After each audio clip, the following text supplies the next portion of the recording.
Here, me. I know you're gonna dig this. Going to second for one. And second and two. Handout goes to McCaffrey up the middle. Finds more room. Now he's off to the races. Welcome to the In the Zone Sports Talk Radio Network. You're listening to the Jusat Sports Talk Show with your host, Kate Diggs from Harrisburg, Pennsylvania, the small city with the large heart, and co-host Dana the Hater from St. Petersburg, Florida. Also co-hosting Murray E. Baskerville from Gotta Be More Careful, Baltimore, Maryland. These are your hosts, bringing you the ultimate in sports news for the ultimate sports fan. Be sure to download the Try 99 TV app on any smart device and subscribe to In the Zone Sports Talk Television. The cost is $4.95. Thank you in advance for your support. Now sit back and prepare to get into another episode of the Just Us Sports Talk Show. What's up, everybody? How y'all doing out there today? Hey, had to cancel my show yesterday. Got some bad news that my cousin passed away. So it was right before the show happened, and I got a phone call from his daughter. So I dedicated the Navy song to my cousin. He was a Navy guy. Did a little time in the Navy. Always had that Navy hat on every time I saw him. I already told him, I said, real man goes in Marine Corps. He said, real man know how to swim. I said, just because I don't know how to swim don't mean I can't go in the Marine Corps. It ain't that I couldn't swim, it's I didn't want to swim. I ain't want to be out that ocean with all that water. You know what I'm saying? That's just too much water for me to drink. And I wasn't trying to drink none of it. None of it. But anyway, I want to let him know that I'm thinking about him, that everybody's thinking about him. Family know I'm thinking about him as well. I'm going to miss our conversations that we have. And just Saturday, we talked on the phone for a hot second. He had told me he wasn't feeling good. He was in a lot of pain. And I said to him, I said, yo, you need to pick up the phone and call somebody. I think he called his daughter. And, I figured that he probably would have went to the hospital, whatever the case may be. But he didn't go. So they found him yesterday morning sometime. Charlotte, North Carolina, that's where he lives at. Sitting in his wheelchair, chilling. Again, man, I'm gonna miss all conversations we have. Cause this is some stuff you told me. I'm gonna take it to the grave with me, brother. I'm gonna take it to the grave because you was comical. We supposed to go down there for the 4th of July, hang out with him, and I was gonna bring him over and have him introduce him to my father-in-law because they live in the city. And usually when I go down there, I just go hang out with my cuz, but I figure I'll take him, since the 4th of July, I'll bring cuz over to my father-in-law's house so they can meet each other, have a conversation, whatever the case may be. But it didn't happen that way. I guess God had God had better plans or more important plans for my cousin. So, bro, cuz when you get there, holler at everybody up there, mom, pops, your grandpops, your grandparents, your mom, your brother, all those that you long missed to see again. give him a hug from me. And maybe one day I'll get a chance to see him as well. So I'm dedicating my show to Anthony Spinner, better known as Keith, born and raised in Buena Vista, Virginia. Lived a little time up in Pittsburgh, Massachusetts, and we left this earth in North Carolina, Charlotte, North Carolina. So I love you, cuz. Appreciate you, man, and I'm gonna miss you so dearly. I've lost two close cousins within the last 2 to 3 years, man. It's been rough, man. It's been rough for me, but we all live to die, and we all got to take that same journey at some point in time in our lives. So just be prepared. You never know what tomorrow holds for anybody. So with that being said, let's go ahead and get into it, baby. You know what my first love is. Not my first love, but first thing I'm gonna talk about is some MLB, baby. You see somebody ain't smiling right now. You see that? Y'all see that? Y'all see somebody not smiling? I ain't gonna say no names. I ain't gonna say no names. I'm just saying I don't see nobody smiling right now. I wonder why they ain't smiling. I don't see Dana smiling either.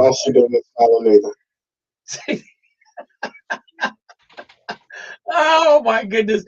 Yo, you see how he do? You see how he try to flip that on Dana? Like we ain't talking about his team. Not stepping up. I'm just saying his team not stepping up. But anyway, I'm trying to figure out what's going on with TV here. Oh man, what is going on here? Trying to get on the show. Make sure we're on live today. I had to change some things up. There was we back here. We're back here live. So we out here. We're on television. Also tonight, ladies and gentlemen, don't forget about the NBA phony baloney ping pong balls. We can talk about that later on down the line. How we think we can fix that, because I don't like the ping pong balls. I can give you guys all kinds of scenarios why I don't like it.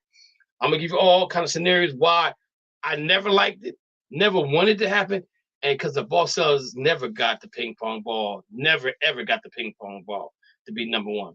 That's what I gotta say about that one. But let's get the basics. We did the year we got Tatum.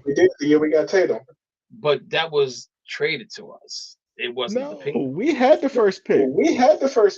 No, we would have got one more or number two. But that was a trade. How we got that pick though? We got that pick because it was owed to us through another team. Not from Brooklyn. We didn't earn it. From Brooklyn. Yeah, we didn't earn it. We didn't earn that one. Okay.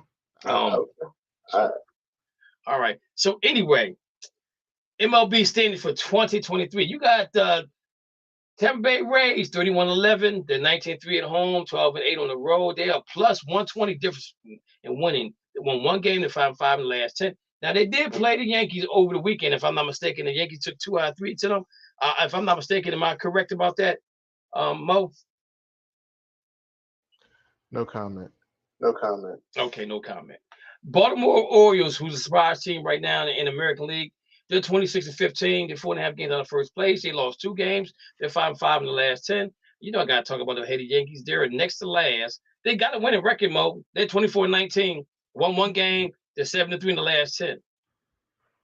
Yeah, we ain't last no more. In the Central Division, we got the Minnesota Twins who are 23-19. 14-8 at home, 9-11 on the road. They got to fix that. They're plus 42 in differential wins. Lost 1 game in 5-5 last 10. They are the only team in that division is a plus differential, and nobody has a winning record in that conference. Even Cleveland Guardians with the little eagle. I mean, with the little wings on the side, they're 19-21. Out west, Texas Rangers 25-16. 12-7 at home, 13-9 on the road. They're a plus 85 differential. Lost 1 game. They're 7-2 in the last 10. Houston Astros are 22-19. They're 3 games behind. They won two games in a row. They're 6-4 in the last 10. The Los Angeles Angels are 22-20. They're 3.5 games out of first place. They won 1 game. They're 4-6 in the last 10. I don't even know bringing the Angels up because they got to do something. Or Santani going to end up leaving. And right now, Santoni's not really playing that well.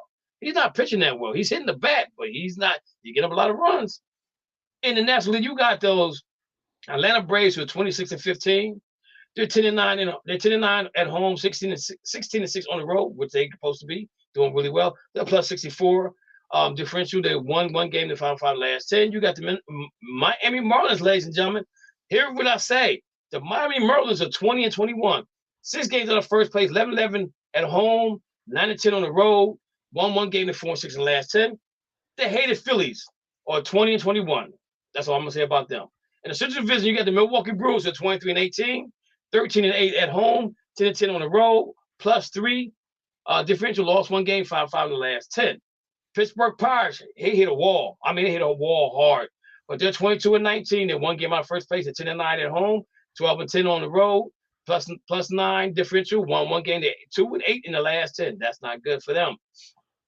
Out west, my Los Angeles Dodgers, who I thought was going to take a bow down, are 27-15. 27-15.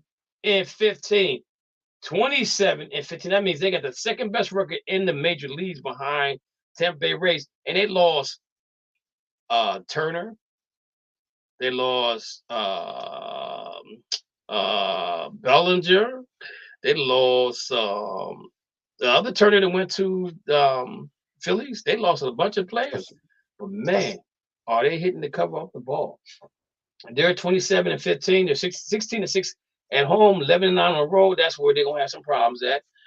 Plus 57 differential, won 6 games in a row. They're 8-2 in the last 10. I believe they can fly, but I believe they got the best record right now in the last 10 games. The Padres, they had swept the Padres. I think it took 2 out of 3 Padres in San Diego, and San Diego came to LA, and we took 3 from them. And you know how Baptiste is that his name? Tatis Junior Tatis. He says we're not worried about the Dodgers. They did beat us in the playoffs last year. You know what I'm saying? But the way they're going right now, they ain't gonna see us in the playoffs because they're not gonna have a record good enough to get in the playoffs. So my thing is, you know they need to beat, but don't worry about the Dodgers right now. Worry about winning some games. I know it's early. I know the season is young, but man, you're talking trash. So I'm talking trash back at you. There is somebody out there by the name of Mark Mancini, who's a Dodger fan. I mean, who's a Padre fan that always goes on the page and talks about the Dodgers losing to the Padres. And right now, we got their number. What's up, Mo? It's 1/4 of the season, bro. It's 1/4 of the season, bro. 1/4 of the season. But the 1/4 of the season, 1/4 of the season, that counts. It counts, baby. Every 1/4 counts. Every 1/4 counts. I'm not saying that things could turn around, because it could. But right now, Dodgers really playing good baseball right now. I'm really surprised at how well they're doing. I really am. And right now, you got at the top of the first, you got the Los Angeles Angels 1-0 over Baltimore Orioles. Pittsburgh and Detroit is 0-0. Washington, Miami 0-0. Later on the night, you got New York at Toronto, Seattle at Boston, Tampa at New York, Milwaukee at St. Louis, Atlanta at Texas, Chicago at Houston, Cleveland at White Sox, Cincinnati at Colorado, Arizona at Oakland, Kansas City at San Diego, Philly at San Francisco. And I'm going to tell you, this is pathetic. The Oakland A's won 9 games. They about to break ground on a new stadium out in Vegas. So I'm going to say this to you, ladies and gentlemen. If they go to Vegas starts winning, we know this is a bunch of crappy-old y'all. Hey, just talk about the differential. Just talk about the differential. Oh, the differential, oh, man. I don't even, oh, my God. Oh, their differential is minus 160. A minus 160, ladies and gentlemen. A minus 160. They're 9-34. Winning percentage is 209. 3 games. 17 runs per game. They're 17.5 games out of first place.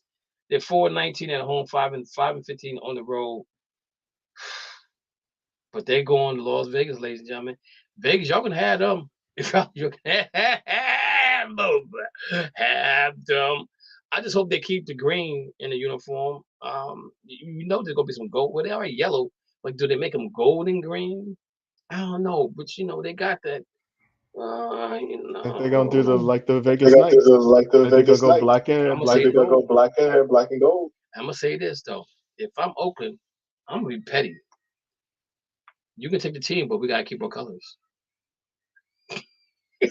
I'll be They're gonna, I'm they're be gonna be like, you petty. can keep that elephant too. Keep that elephant too.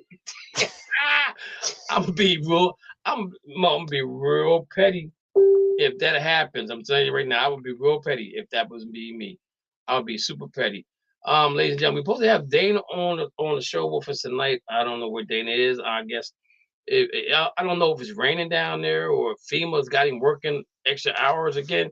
But I know y'all get upset about Dana not being on the show. You know what I'm saying? And if you guys really want to make Mo my co-host, let's put it on the page. Say Mo, vote for Mo, because Dana must go. Vote for Mo, because Dana must go. Oh my goodness, he's supposed to come Hey, on here I ain't because coming for your I job, ain't Dana. coming for your job, Dana. He's supposed to be coming back on here with some Black History moments. So with that being said, we're gonna go over to Mo and let Mo do his Black History moment stuff. Hopefully Dana comes back on. If not, I'll hit mine's off. All right, Mo, you on, brother. Hi, Philly. Hi, Philly.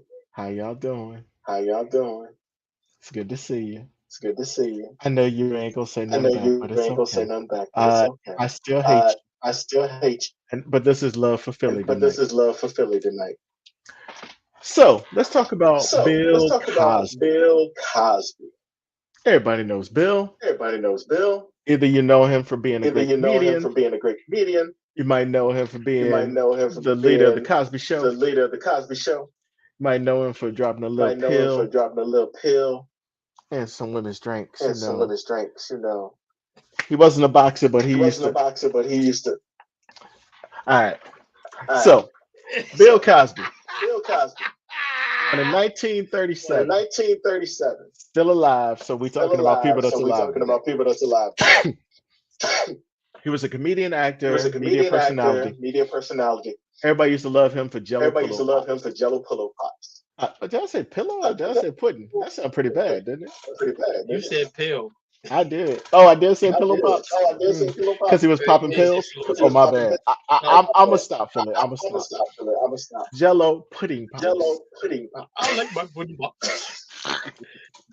So, seriously though, he was Seriously though, everybody's he was dad when it everybody's came to dad TV. when it came Bill to Cosby TV. was the man. Bill Cosby Him was and the man. Claire, Him they were and the Claire, Huxtables. They they were were the amazing. Huxtables. They were amazing. But before that, before that, Bill. Oh, I said.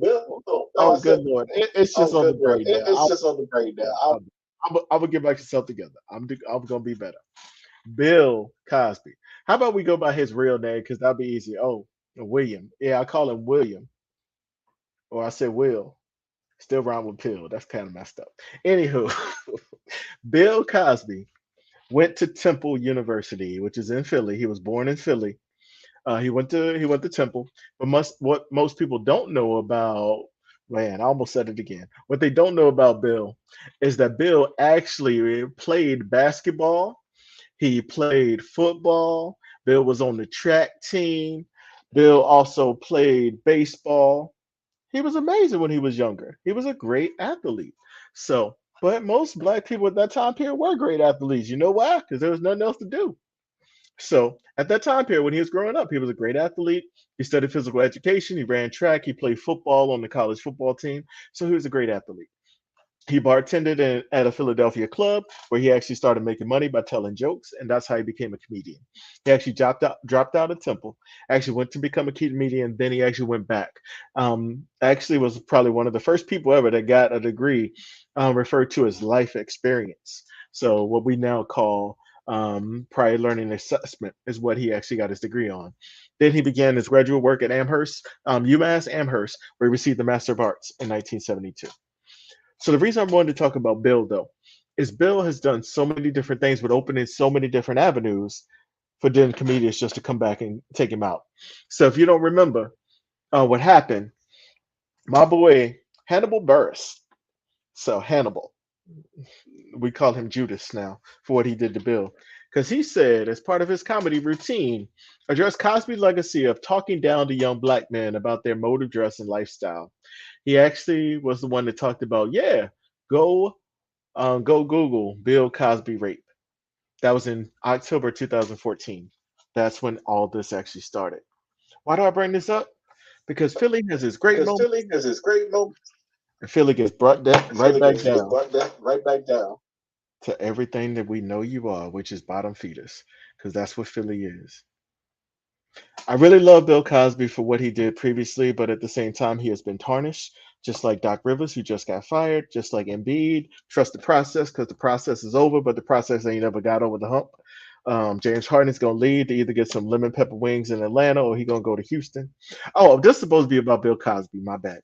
Um, so Bill Cosby, a great American hero, love them Jello pudding pops. I'm not gonna say pill pops because that would just be wrong. That'd just be wrong. Just be wrong. But still, Bill Cosby, great actor, great comedian, great TV father, but he had his problems, and we're all human. So I'm not gonna give Bill a hard time because he might come next thing you know, hit a Steph Curry me. So I'm gonna just let it go. You want me to do my second one? You want to do yours, Kev, and then I'll do my second one. Okay, so let's go to better news. Let's talk to about another great boxer. Everybody knows I love boxing. So I'm gonna go to another boxer. He also hails from Philly. No, I'm not talking about Bernard Hopkins because that would have been too easy. I'm gonna go with Smoking Joe Frazier. Smoking Joe Frazier, born January 12th, 1944, fortunately passed away at November 7th, 2011. Smoking Joe, one of the best boxers ever. Used to give it to Muhammad Ali, beat him, lost to him, of course. He called him the gorilla. When I get the gorilla in Manila, if people don't remember that statement. Oh, was that Joe Foreman? That might have been Foreman. I don't remember. All I know is Joe Frazier was a bad man. Man used to knock out people. Was a heavyweight, 5'11", knocking out people bigger than him all the time. But Joe Frazier, he was born in 1944. He was born in South Carolina, but he died in Philly. So he was a great Philly guy because he actually has a statue in Philly. He went down, he watched boxers like Sugar Ray Robinson. He looked up to Rocky Marciano. Yeah, I said Rocky Marciano, also Rocky Graziano, too, and Willie Pep. So he realized that he wanted to be a boxer at a really young age. And he actually was got into boxing really from his uncle, who actually helped him out. His uncle Israel was the person that actually noticed that he had a stocky build and said, "Boy, you're going to be the next Joe Louis." He went on to be a great boxer.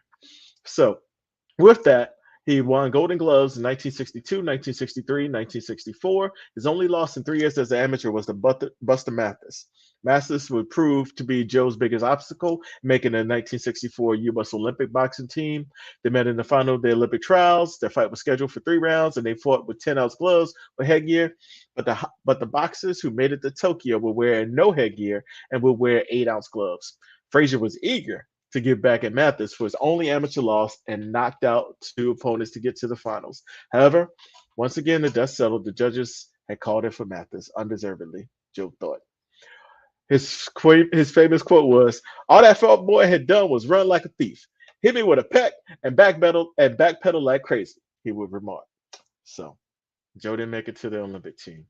Another time with Philly, didn't win. Anywho, he went on to 1964 Olympics where Buster Mathis actually qualified but was injured, so Frazier was sent as a replacement. So he got to go in. He knocked out George Owello of Uganda in round 16. They used to fight 16 rounds, people. You know how that is? 3 minutes? Berg said about 3-minute fights? Okay, anywho. Then he also knocked out Arthur McQueen of Australia 40 seconds into the quarterfinals. Then facing the 214 I don't even know how to pronounce this guy's name from Soviet Union. He said my left hook was a heat-seeking missile, careening off his face and body time and again. Twice in the second round and knocked him to the canvas. But as I pounded away, I felt a jolt of pain shoot through my left arm. OD. Think you know what that is? The thumb, Frazier said. He knew immediately the thumb of his left hand was damaged, but he was unsure as to this extent. In the midst of the fight, with your adrenaline pumping, it's hard to gauge such things. My mind was on more important matters, like how I was going to deal with Yemenov for the rest of the fight. The match ended with the Soviet handlers throwing in the towel at 149 in the second round. So Frazier won that one. He was on to the final with a broken thumb. He didn't mention it to anybody. He went on, was going for the gold. He went on to fight German Hans Huber, 8 years his senior. Frazier was now used to fighting bigger guys. He would use his left hook, but nothing landed with the kind of impact that had managed for previous bouts. But he won the decision 3-2. So he actually won the gold. So good thing for y'all. Then Owen goes to his world championship fight. He actually faced WBA champion Jimmy Ellis at Madison Square Garden. Beat him. Traveled on to Detroit to fight Bob Foster. Beat him. In his first fight with Muhammad Ali, who launched a comeback in 1970 with a 3-year suspension from boxing. Yeah, since Ali had 31-0, had not lost his title in the ring, been stripped of it. What you think happened? What you think happened with Ali, Kevin Dix, K. Dix? What do you think happened with Ali? That's when the rope dope. No, that was against Foreman with the rope dope. That's against Foreman. That's against Foreman. I can't remember. Is that when he broke his tooth? Punched him in his mouth, broke his tooth or something? He beat Ali. He He's the first person that beat Ali. He's the first person that beat Ali. Yeah, but didn't Ali get his tooth broken or something like that? I don't remember that. See, I'm too young for all that. Oh, okay. Okay, but he lost the title to George Foreman. Big George Foreman put him down. Then the second fight against Ali, that was the Rumble in the Jungle. And Ali won that. And then the Thriller in Manila. When I get the Thriller in Manila. So that's why he was also called the Gorilla. But anyway, they had a great relationship. Muhammad Ali actually was in really bad shape, but actually went to Joe Frazier's funeral. So they ended on friends. He was a good guy. He was a good guy for Philly. But the reason I bring this up is because did you know that Joe Frazier has a monument in Philly? I didn't know that. Yeah, he has a monument. I looked on TripAdvisor. They talked about all the monuments and statues in Philly. You know what number 15 was? Number 15? Yeah. No, not Joe Frazier. Joe Frazier. No, it can't be number 15. Who number one? 15. Oh, the Liberty Bell. That makes sense. But who's number 2? Who number 2? Number 15. Who number 1? 15. And number two don't matter because she ain't real. You people in Philly gotta stop loving fictional things because that's the only time y'all win. You gotta have real players. Embiid and Harden are not real players. They quit on your team. This Rocky didn't quit. That's why y'all love it. I didn't hear no bell. You heard that round. You heard that game. Take that L. Take that L, Philly. Take that L. Yo, ladies and gentlemen, you see, I'm not doing this. I ain't got nothing to do with this. This is all about him. It's all about Mo. He's on his soapbox right now. They ever give me my $300 for getting told right in front of the Liberty Bell, I will leave Philly alone. But they didn't. Yo, wow, I gotta tell you about this chat I'm having right now on my thing. I'm looking at it. Oh my Lord, what is wrong with people, man? What is wrong with people? What is wrong with people? I just don't understand. I just don't understand people right now. Whoa. I'm trying to cut my mic. No, it's something else. I just don't understand people. That's all I'm saying. All right, so we found out that Joe Frazier's statue is what, number 15 in the city of Brotherly Love. Liberty Bell number 1 from TripAdvisor. And Liberty Bell number 1, and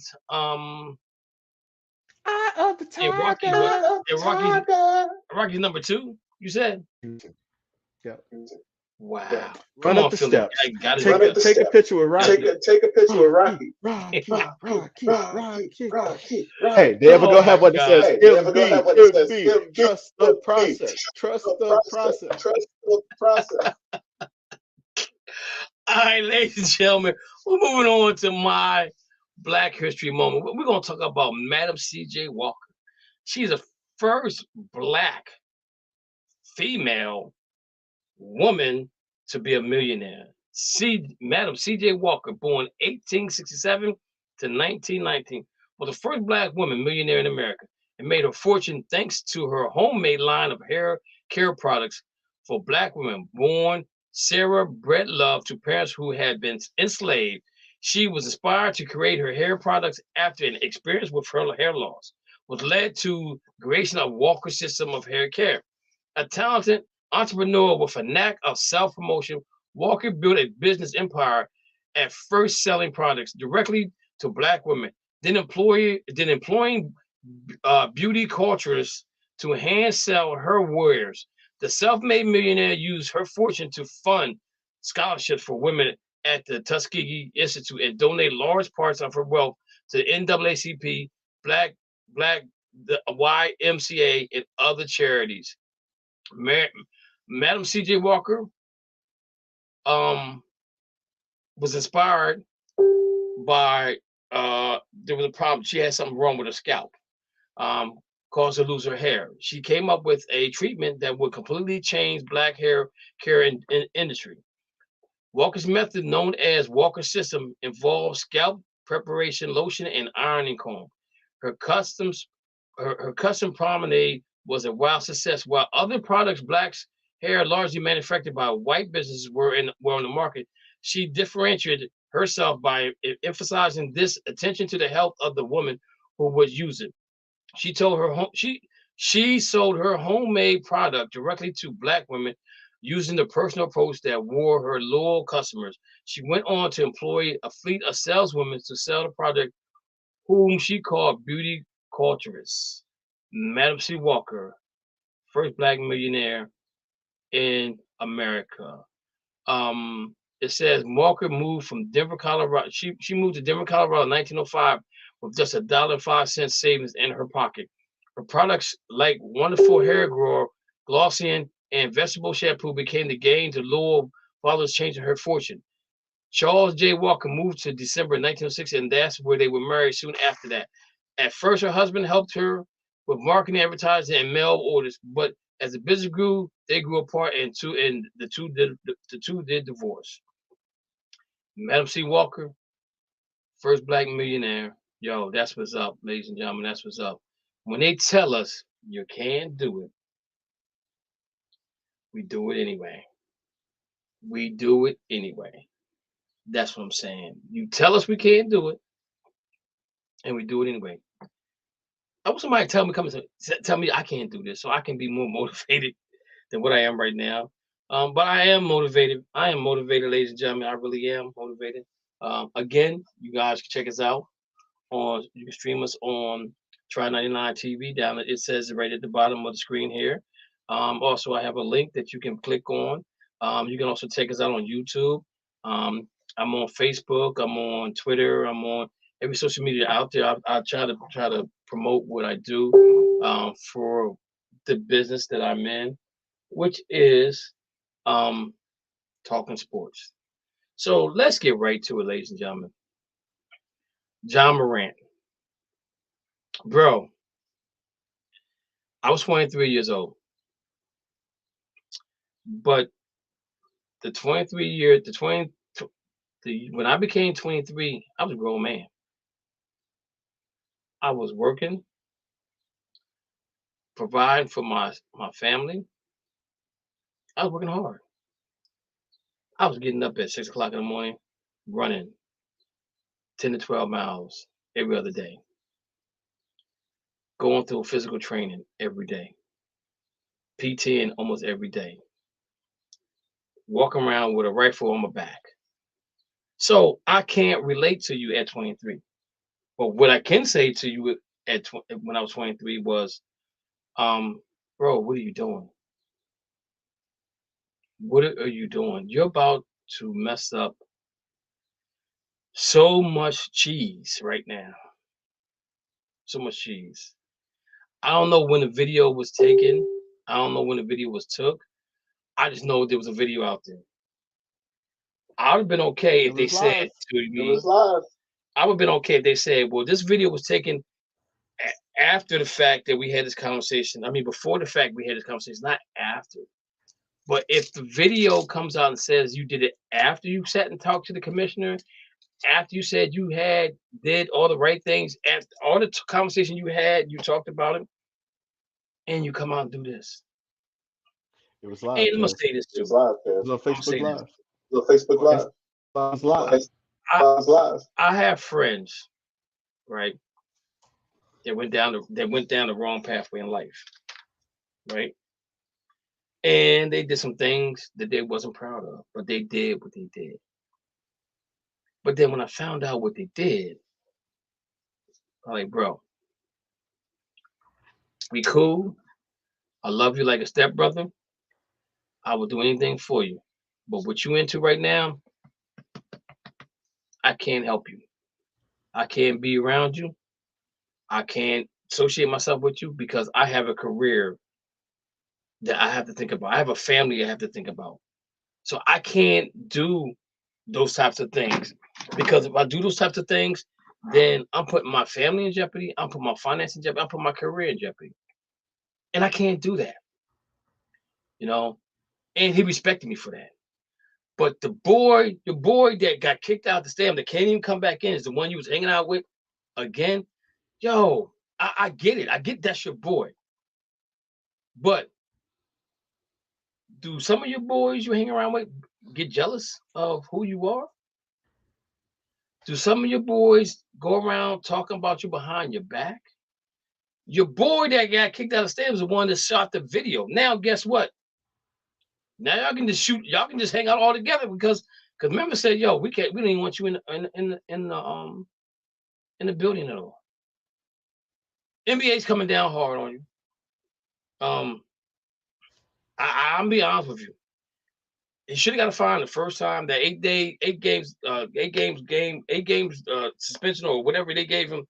We all know that was a bunch of malarkey. That was just a tap on the wrist because you could have been the next LeBron James in the NBA, but instead of you can almost be the next used to be or could have been in the NBA because bro, you're messing up.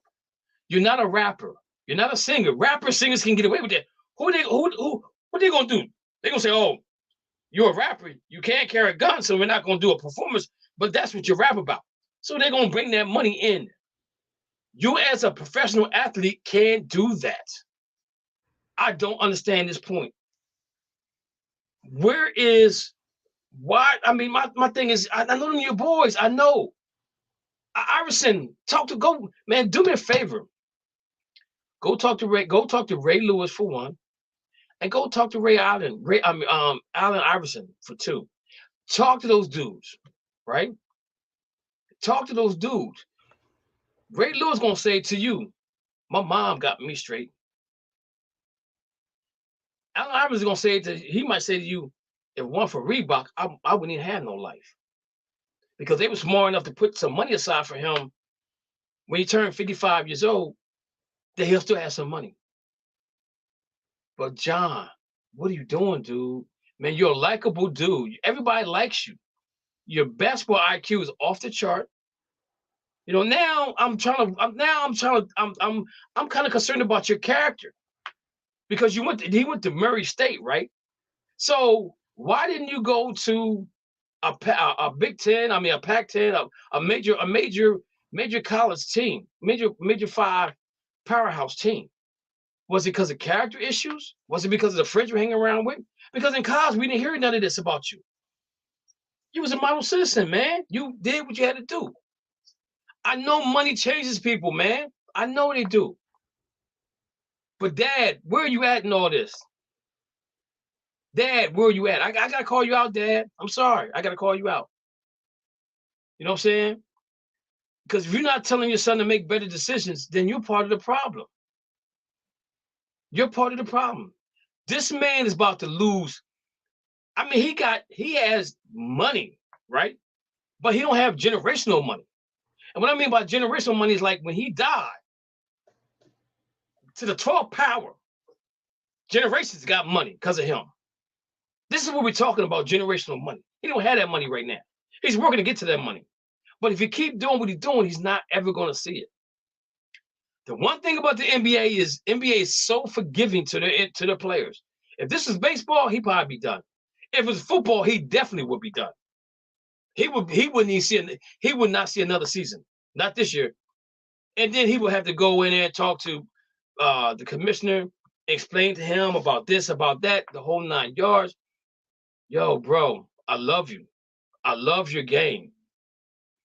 I would love for you to have on some green and white. But bro, you can't bring that to the table, man. You gotta think, you gotta be better than that. You have to be better than what you're being right now, man. Now you got some time to sit down and think about this. And how you gonna fix this? Because when you try to fix the first time, I even said, I said, the NBA is hiding, they're gonna hide behind this with you. They're gonna take the blunt of this blow with you. They're gonna take it because it's the NBA. They can do that. But they're not gonna take this one with you, Ja. You in this one by yourself, bro. You and your partner. You got kicked out the stadium, riding around with that pistol. And we already know you ain't that type of guy. You're not that type of guy that carries a pistol around like you're a gangster, bro. You're not a gangster. You shouldn't want to be a gangster. You're 23 years old. Yes, you're young. I guarantee you, man. I'm twice your age, bro. You're twice your age. But where you're missing this thing at, man, is that you have an opportunity to set your family up for the rest of their life. Your kids. All they need to do is stay right, go to college, get a degree, and they got money sitting there waiting on them. We're talking about generational money, generational wealth, man, that most Black people never, ever will ever get to see. Never, ever get to see. And now you have an opportunity to do this, and you're blowing it, man.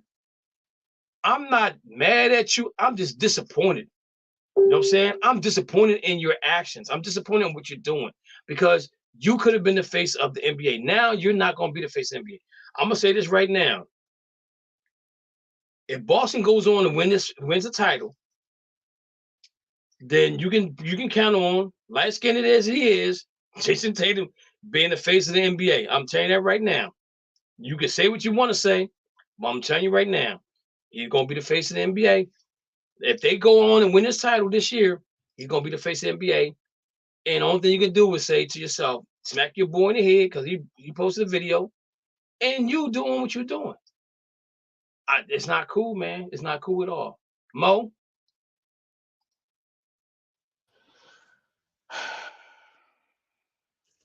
I never take Kwame Brown's side, but he had probably the most real video about this.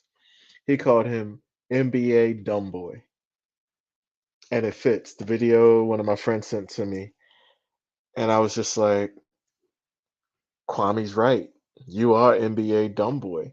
You haven't learned your lesson.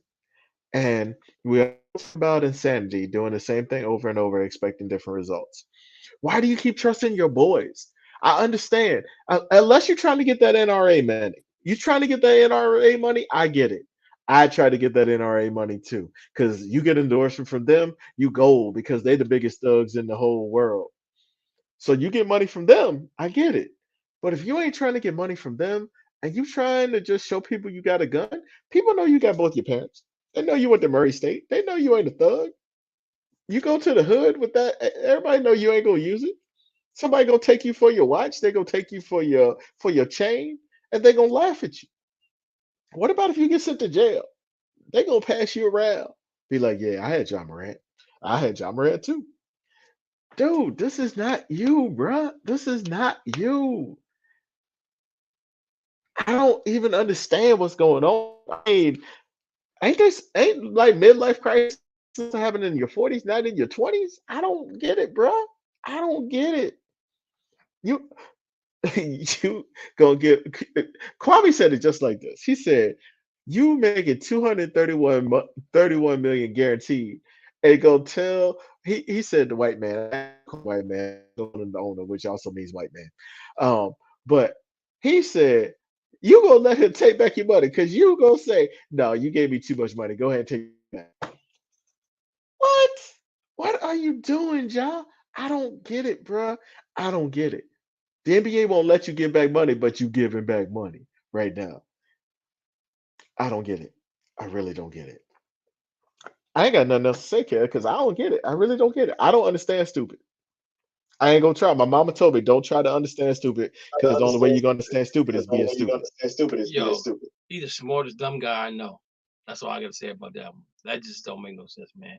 But man, NBA, but John, I'm gonna keep you in my prayers, man. Did somebody guide you in the right direction, bro? Because you got to do better, man. You not only you gotta do better for yourself, but you gotta do better for the young men that look up to you, that want to be just like you. Young men that go to the league and say, I want to be just like John Morant, or I want to be better than John Morant. But just think about, they say, I want to be like John Morant. You're you're somebody's idol. Somebody looks up to you. You know what I'm saying? Somebody looks up to you and says, I want to be like him. And those types of guys are who you have to think about, man. Those who you have to really set your sights on helping. Because let's be for real, man. It ain't too many of us running around here with six figures in our pocket like you are. Playing a game you love to play. You know what I'm saying? You love to play this game. I would love to be 23 years old, not being I made the All Marine basketball team, but I'd rather be in the NBA playing on somebody's bench, just getting $100,000 or whatever. I'm chilling. Oh, I'm investing my money in this. I'm investing my money. So when come time to get done, I'm done. Now I ain't got no generational money, but I'm sitting back pretty chilling. You know what I'm saying? I'm doing my thing. You know what I'm saying? I'm just chilling back doing my thing. you But got your VSOP John, and your cigar. and your cigar. yes, indeed. I ain't gonna know about the cigar part. I'm just gonna get the cigar and let it burn because I don't do no smoking. I don't touch that smoke stuff, man. I do that VSOP. I do that, but not the. I'd sit there and just chill. But man, look, we love you, man. We love you. We're not mad at you at all, Oh, bro. I am. We just, well, we're just disappointed because I don't get mad no more. I get disappointed because when you get disappointed, that hurts more.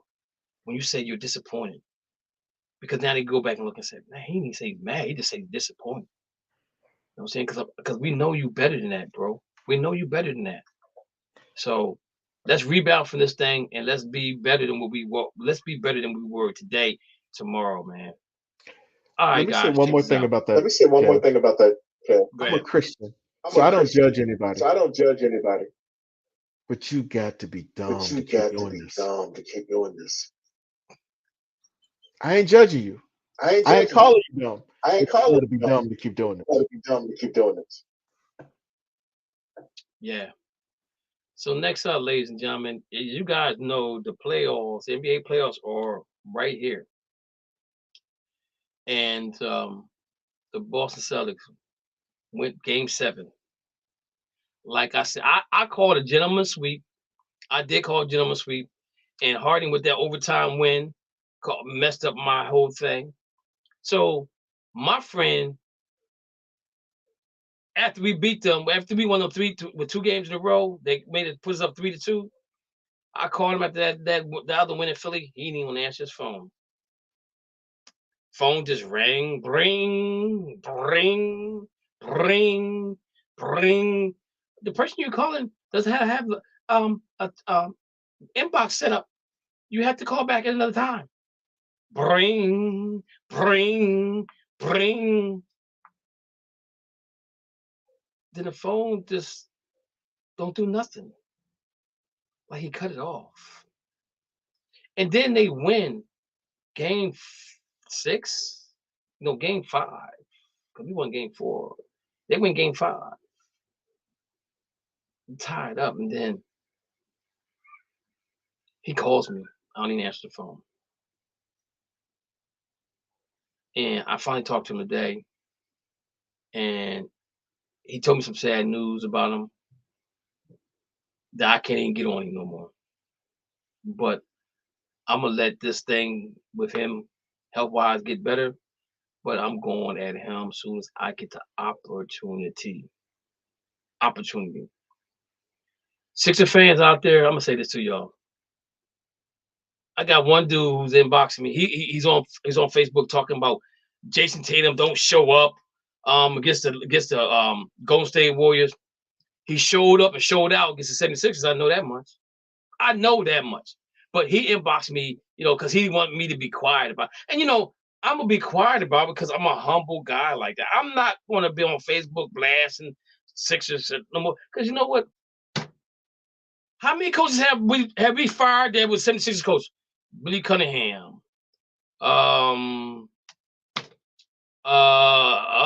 What's the dude before Doc Bruce Rivers? Brown? Bruce Brown? Bruce Brown Was that his name? guy. Then Was that his name? Doc Rivers. Yo, how many guys we get? We get guys. Yo, we fire you, get you guys fired. That's what we do. I feel sorry for Doc Rivers. I really do. Because you know what? It's not Doc's fault that they lost game 6. It's not Doc's fault. They lost game 7. You know whose fault it is? James Harden. Yo, he got into a shell and couldn't get out of it. And the thing about it is, like I tell people all the time, the problem with James Harden is that during the season, he gets all those ticky-tack fouls. In the playoffs, he doesn't get those same fouls. So now you have to adjust your game. If you adjust your game during the season that you don't have to worry about the ticky-tack fouls, then you ain't got to worry about it when it really matters. Now you done went and got my boy Doc Rivers fired. I like Doc. I like Doc because Doc said, I left $100 up in this roof. Come back here. Because I knew he was coming back here. Everybody, And give me $100. Give me $100. Huh? Everybody, give me $100. Everybody, give me $100. Stack that they put up in the rafters. Put it back up. They put up in the rafters. Put it back up in the He said, in we the coming back. in the what you call it. He said, we coming back for the NBA championship. He showed up there and he did it. I don't know why Doc hasn't won anywhere else but Boston. And you're going to say to me, somebody's going to say, well, he lost in Boston too. They only won one title. But let's remember, when they won the title in 2008, Kevin Garnett's knee got hurt. Right? Mm-hmm. We lost to the Orlando Magic with Dwight Howard. Then 2010, we came back. And we played. Perkins got hurt. The Lakers. Lost in Lakers. And lost in game 7. Perkins tore his ACL. In game 6. So he didn't play game 6. So he didn't play game 6. In game 6. So we lose game 7. Because we don't have nobody to replace him. So Doc did what he had to do in Boston. And just a trivia question for you people out there, because it's gonna come up again. I'm gonna ask you guys again about this trivia question. Rondo, Paul Pierce, Kevin Garnett, Ray Allen, and who did I miss? Kendrick Perkins. The only starting 5 to never lose a 7-game series. If you think I'm lying, look it up. That's a trivia question going to be coming down the pike now. I'm telling you, that's going to be a 2-part question. Well, it might be a 3-part question. I might say what year and things of that nature. But that starting 5 has never lost a 7-game series. Think about it, people. Just think about this. What I'm saying to y'all, just think about it. Never lost a 7-game series. Never lost a 7-game series. But anyway, getting back to Doc Rivers, man. I think Doc on time take some time off. I would be utterly surprised if he comes back sooner. Now I'm gonna say this, because Doc is a veteran coach. I wouldn't be surprised if Phoenix tap the window, tap. Say, Doc, would you be interested to come in coaching Kevin Durant and Booker and Aiden probably out of there probably. we get ready to give, we get ready to trade Chris Paul. We're gonna give Chris Paul his walking papers, and the dude that got the nice handle out there by name of Kyrie might be coming this way to Phoenix. I don't know if him and Kevin Durant are having problems. They never really said they had problems with each other.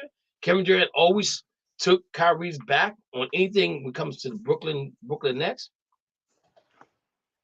But that's the only other place I can see maybe Doc going to. I can't see him going nowhere else. I can't see him going to Milwaukee. Only place I see is Phoenix. The other coaches they got out there for the Philadelphia 76ers, Mike Budenholzer, nope. Sam Cassell, too young. D'Antonio, possibility. Nick Nurse, possibility. Frank Vogel, no. Monty Williams, no. Jay Wright, possibility. JJ Redick, they saying they throwing his name around like it's a salt on pouring salt on popcorn. Every time you eat a piece of popcorn, you're gonna taste it. So I'm gonna say this though. I like to see Jay Wright take it. Or D'Antonio, because D'Antonio is Harden's boy. Because Mo, I don't know if Harden gonna stay. I'm gonna say this too about Harden. I think his next two destinations are gonna be out west. And if I do like this, He ain't going to Portland. what do you think I'm talking about? Man, let me tell you something. He ain't going to Portland. He didn't play with so many great build players. something.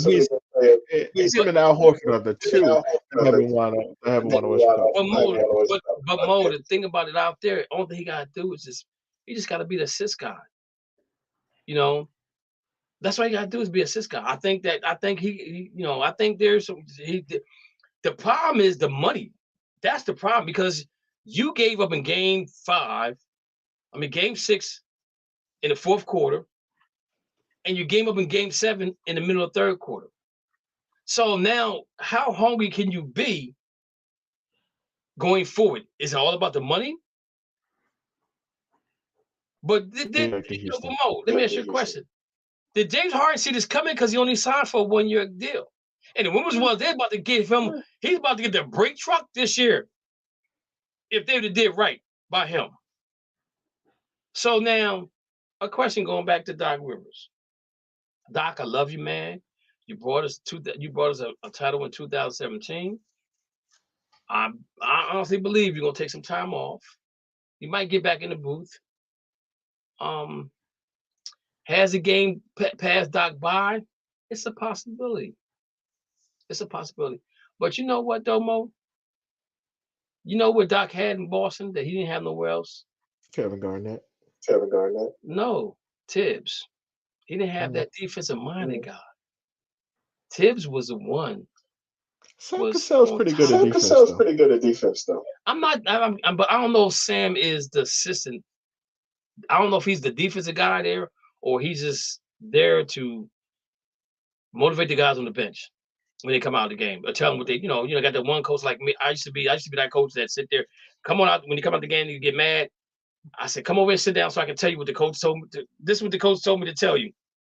Play defense. Stop shooting so much and stop fouling. Run the play like the play supposed to be ran. I don't know if Sam Cassell is that same guy or not. You know what I'm saying? I don't know who Sam Cassell is.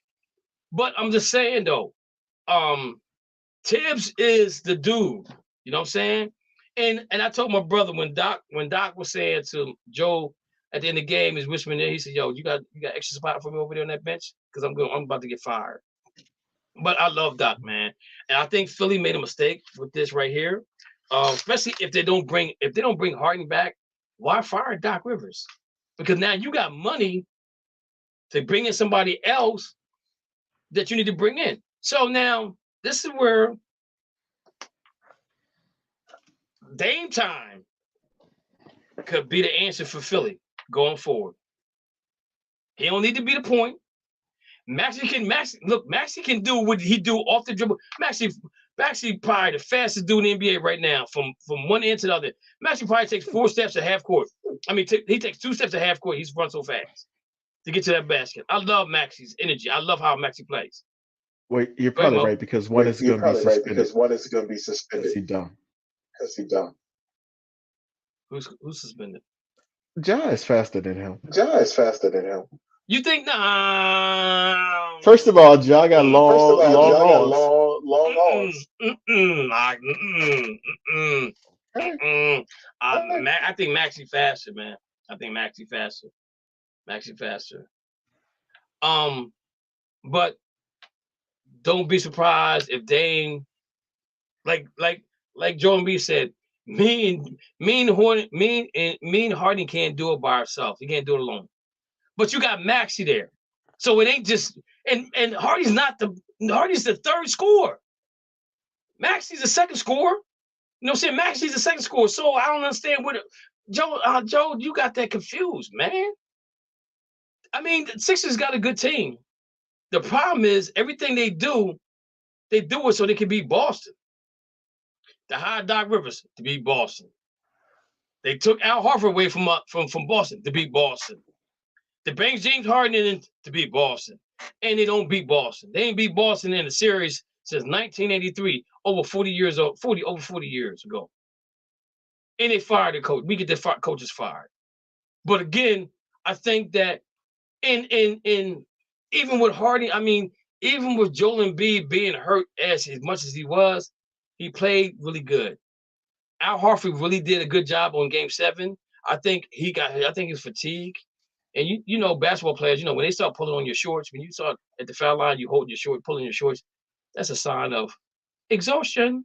I'm tired. Can they come out?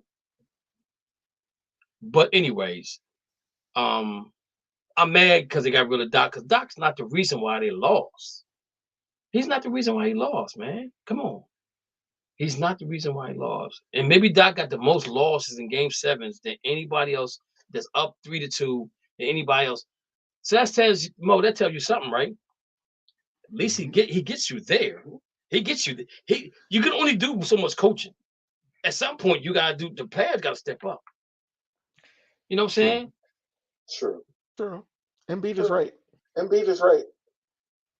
Somebody got to step up. Boston, you had Paul Pierce, Ray Allen, Kevin Garnett do their thing. You know what I'm saying? And I kind of like. I love Doc so much, man. I really do. But the problem with Doc was he should stay his behind in Boston because they retooled this team quick, fast, and hurt. He left in 2000 and he left Boston in 2013. And here is 2023. Exactly 10 years later.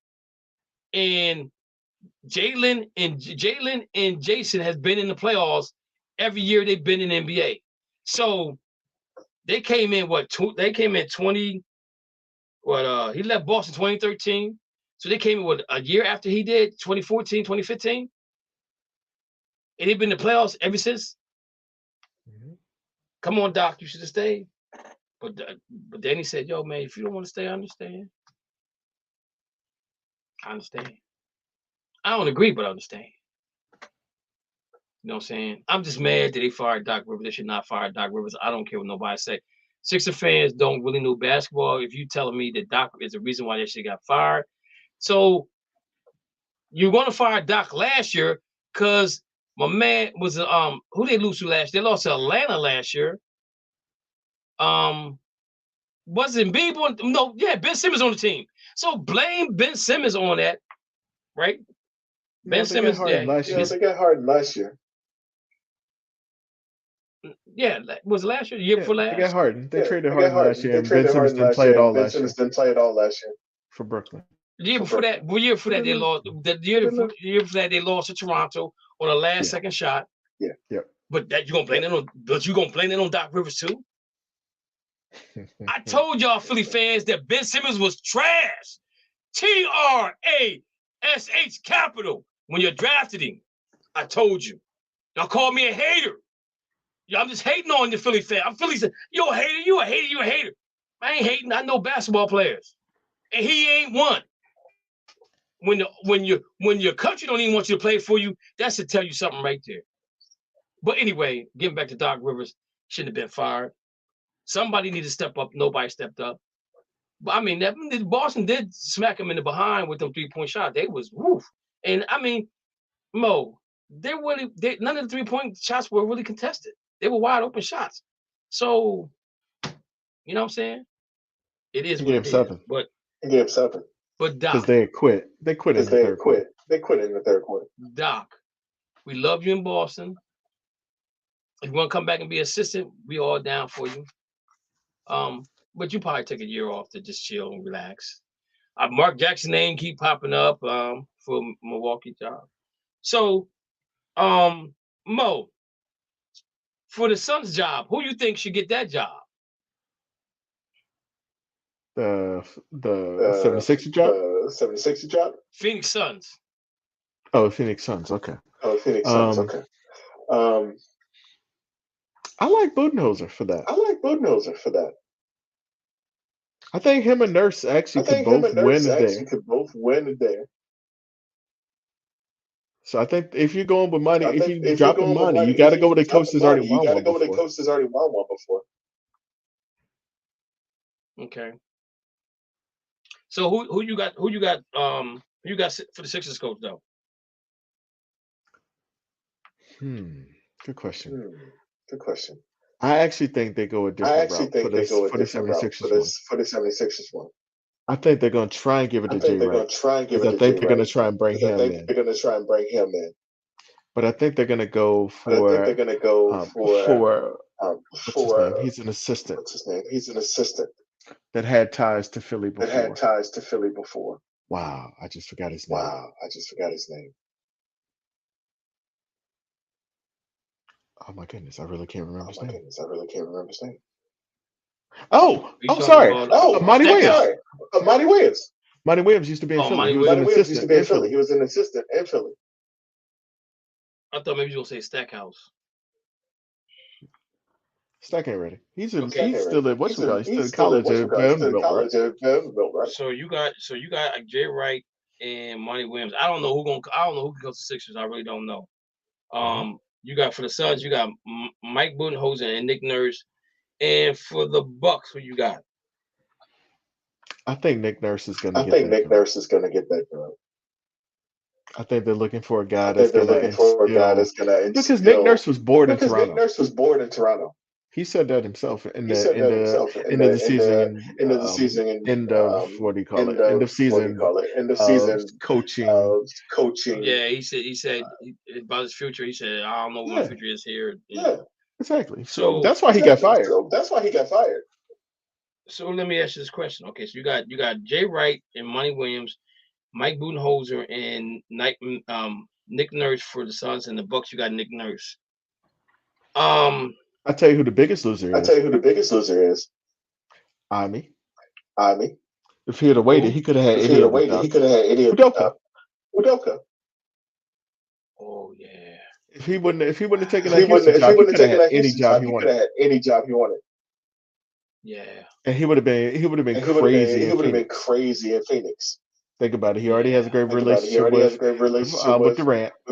Probably would have got Curry. Yes. Wow. Yeah, he was stupid for taking that job with Houston. Wow. So Frank Vogel's name, you think gonna surface at all? Nah. Maybe Toronto.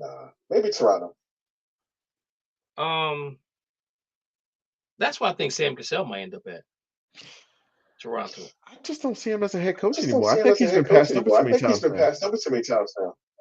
Why do you think that?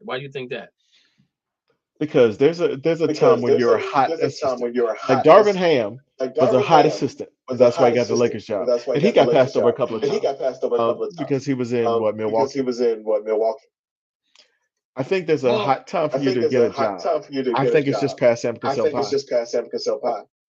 I think the reason why Ham took the Lakers job because nobody else wanted it. Mm-hmm. Yeah, because Frank Vogel shouldn't have been fired. He shouldn't have been fired. I think that's why nobody wanted that job because if you look at the future of the Lakers, it was up and down all around. uptown, downtown, around. And even if they get to the NBA finals this year, they still gonna have some struggles going next year because they really gonna have no money. JJ Redick's name has been thrown around. JJ Redick's name has been thrown around the hat as well. As a coach in the NBA, I don't think he's ready. I'm gonna tell you this right now. It's something about JJ Redick I just don't like. It's his arrogancy. I think how he talks. It's Duke. Is it the Duke thing? It's the Duke. Is it the Dookie thing? Duke thing. Okay, it's the Dookie thing. Okay, so I just don't like that dude. You know what I'm saying? Because sometimes he takes stuff too personal.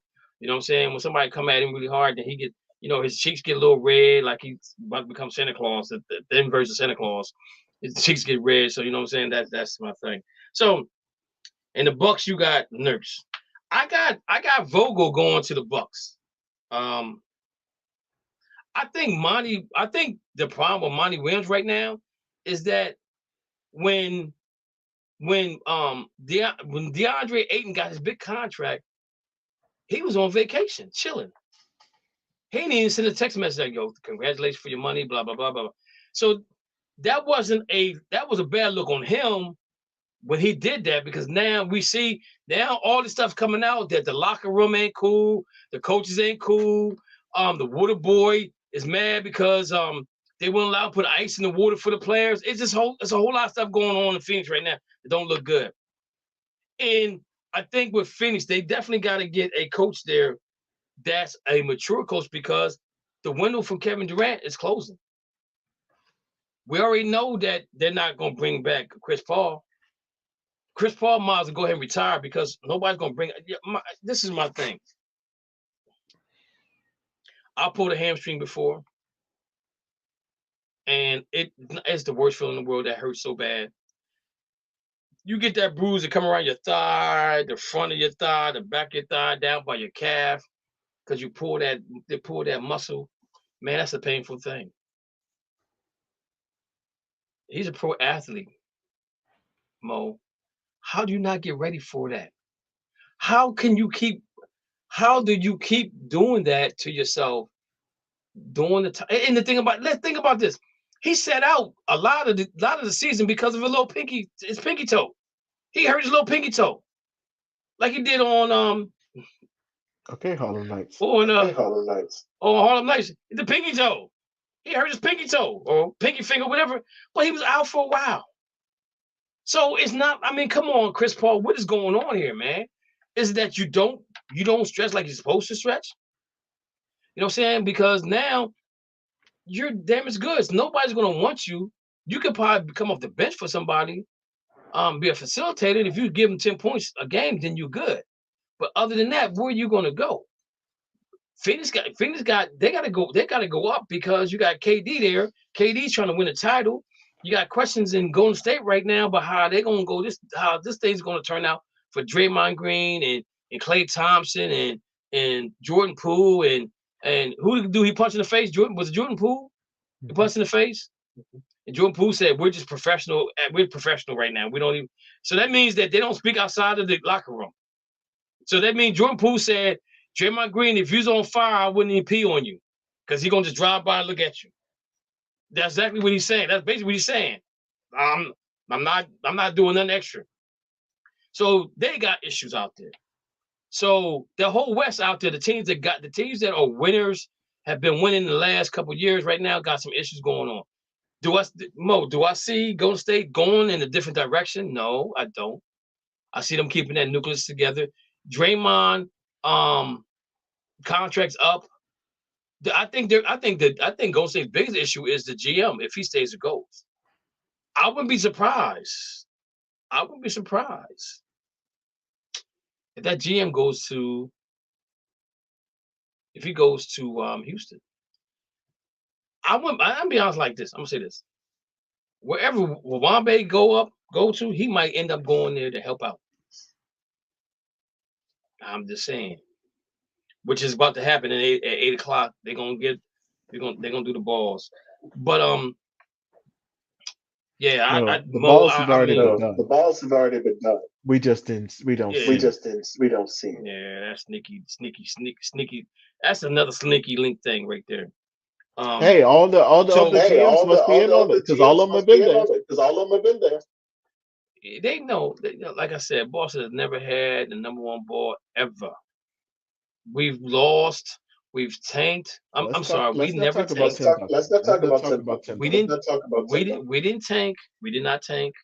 We didn't tank. The year that Paul Pierce got hurt, they didn't tank because that team was playing good basketball. Okay. And even at the end of that year, at the beginning of the year, they had won like 5 games or 6 games in a row at the end of this year.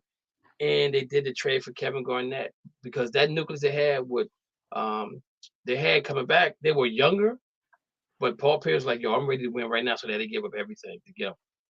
But we've never, ever, ever, ever tanked to get number one pick.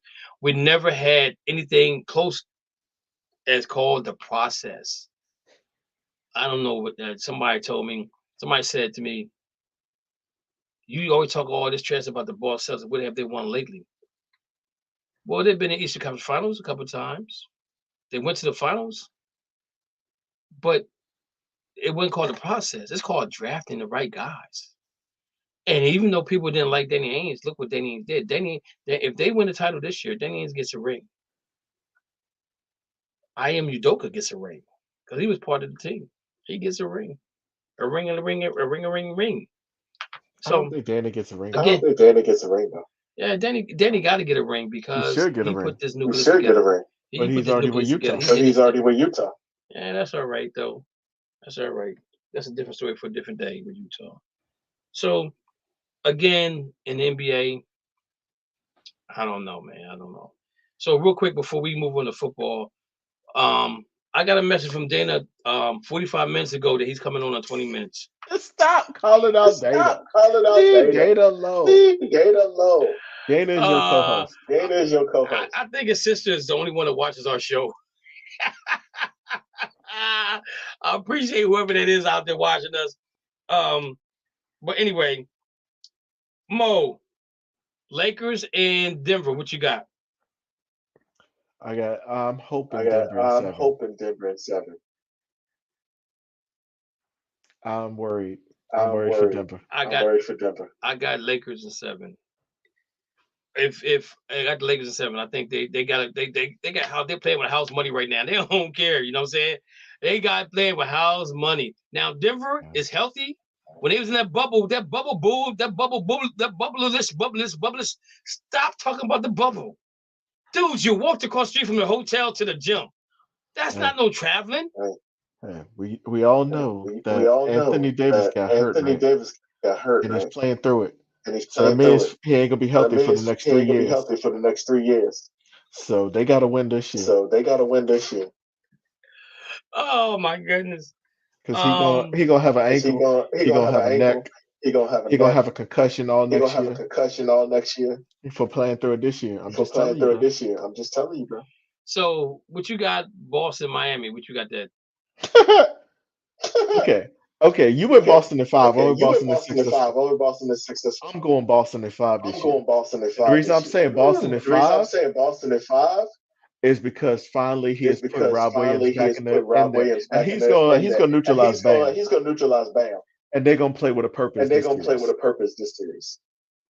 Because they knew they played around with their food last series. Okay, you got Mo here. I got Dixon here. Okay. Mo said Boston in 5. I say Boston.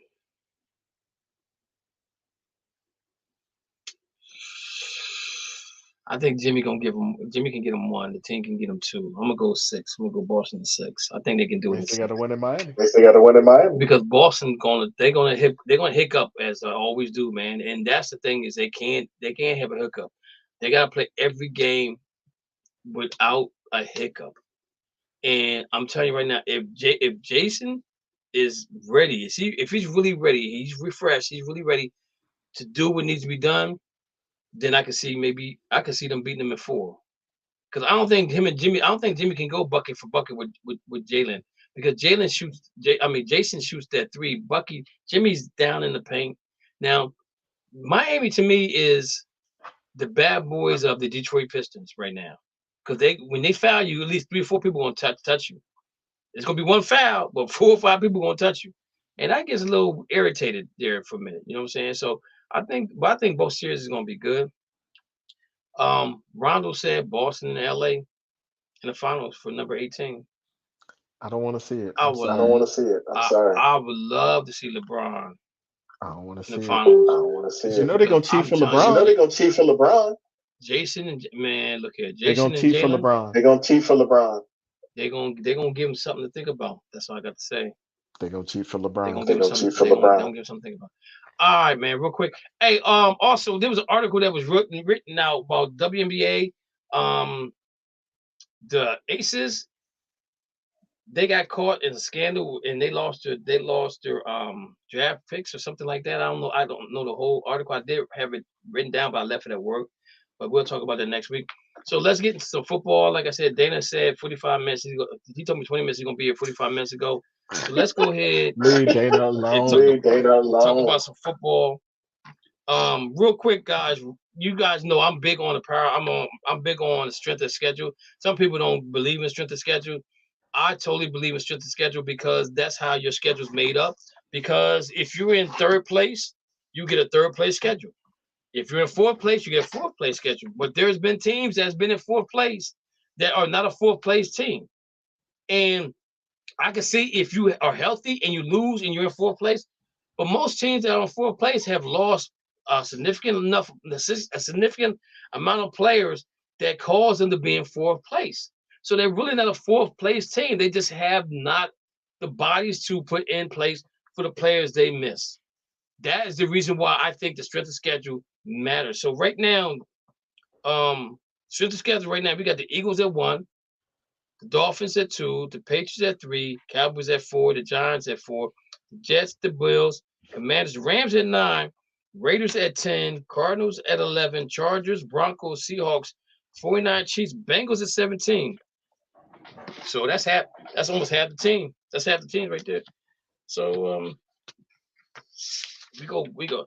The Bears, the Vikings, the Lions, the Ravens at 21, the Buccaneers. Oh my Lord, where is the Pittsburgh? Oh, Steelers are 25. The Steelers are 25th in 25th on South, and what? the Browns are 25th on what? and power ranking. They're 25th, and the Browns are 26th. Miami Dolphins are up there. Still better than the Browns. Still better than the Browns. Falcons, the Saints, the Texans, and the Colts and Titans are 31st, 32nd, 31st, 30th, 29th, 28th, 27th, 26th, 25, and the Pack 24. Now I'm gonna say in the Jacksonville Jaguars are 23. I don't know how Jacksonville Jaguars got a schedule at 23. I know the division is weak, but man, when we look at the schedule, we're gonna see something completely different, I think. But this makes me real optimistic about the Browns being 26. Because again, like I said to you before, the Browns, and I'm not gonna use the parable about the Browns, but I'm gonna use it about the Rams. The Rams had not had a starting offensive line for all 17 games. Somebody was different on the offensive line, and that takes a toll. The Browns, they just didn't have Deshaun Washington as the quarterback last year. That was significant change right there going forward. Now they added some new pieces to the puzzle. So I think that Pittsburgh and Cleveland's going to fight. I think that whole division is going to be tough. Mo, I think that you might get 2 out of that division, to maybe 1 to win the division, 1 get a wild card. I got 3. I got 3 going. I got 3 You got going. 3 coming out. Okay, so we're gonna talk about that on the next show too.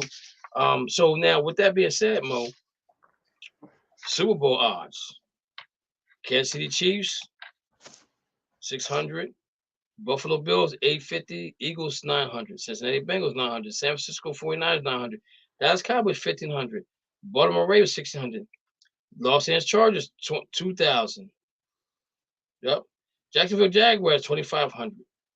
Detroit Lions 2500. New York Jets 2500. Los Angeles Rams 3000. Miami 3000. Green Bay Packers 3100. Cleveland Browns 3500. So I'm looking at this, right? So Mo, if we look at the bottom barrel, you have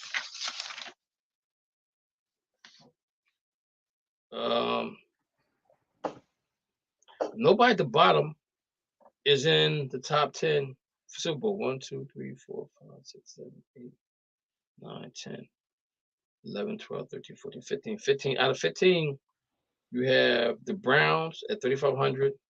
That's low. And you got Jacksonville Jaguars at 2,400. That's in the middle pack of going Super Bowl. So again, I still believe a lot of people don't believe in the strength of schedule. And I understand why, but the strength of schedule matters because of who you played last year and who you're gonna play this year. So now we're gonna really see how good the AFC East is because the strength of schedule wasn't that good, right? But you see the Eagles really took advantage of that because you remember the Eagles made the playoffs the year before that. Dallas made the playoffs before that. Giants didn't make the playoffs, but they did make the playoffs this year. So you had 3 teams out of the division make the playoffs. So it's going to be really interesting to see what goes on with that. Any thoughts or takes on that, Mo? I'm still wondering where Dana I is. still wonder where Dana is. He says, on my way, give me 20 minutes. That was 45 minutes ago. Cold blooded. Cold. I love you, Cold-blooded. I love you, Dana. I got that. I love you, Dana. I got So Mo, let's talk about. Okay, we got your Pittsburgh Steelers sitting right here in front of me. Yep. September 10th. Yep. We always win week 1. We're gonna be San Francisco. We're gonna be San Francisco. Okay, so Mo, let's put Mo down here. Think about it. We beat Cincinnati. First week of the season last year. Cincinnati didn't have the defense that Cincinnati had a better offense. San They Francisco might ain't gonna have have a quarterback week 1. Well, they gotta figure that out. Yeah, they do. And we hoping they'll figure it out by week 1. They gotta figure that thing out. So, Mo, put you over here. Mo, you got them winning Yes. against San Francisco. Yep. Then you play the Browns Monday night. Monday night, we always show up on Monday night, and it's at home. We'll be 2-0. We'll be 2-0. Then you go to Las Vegas, which we always lose to the Raiders. I don't know why, but we always do. Then They you could be go terrible. terrible. If we lose to the Texans, that would be the worst loss of the season. So that better be 3-1. Only thing that we could be doing is we could be looking ahead because we play against the Raiders. But I got us 3-1 against the Raiders. Okay. And then I got us beating Baltimore at home. We're gonna be 4-1. Then y'all come to LA. Yes, but then we're coming off of a bye. Oh, y'all gonna need to be healthy because I got the long flight. Yeah, but we do well on buys. So I'm gonna say we're gonna be 5-1 after that. So y'all gonna beat the Rams? We're gonna beat the Rams. Then y'all got Jacksonville Jaguars. Hiccup, we're gonna lose. 5-2. Even though it's at home, we'll still lose that. We'll beat Tennessee because we'll catch up on that. Green Bay will win. They ain't got a quarterback. At Cleveland. We lose to Cleveland. In Cleveland. At Cincinnati. We're gonna lose at Cincinnati. Cardinals. We're gonna beat the Cardinals.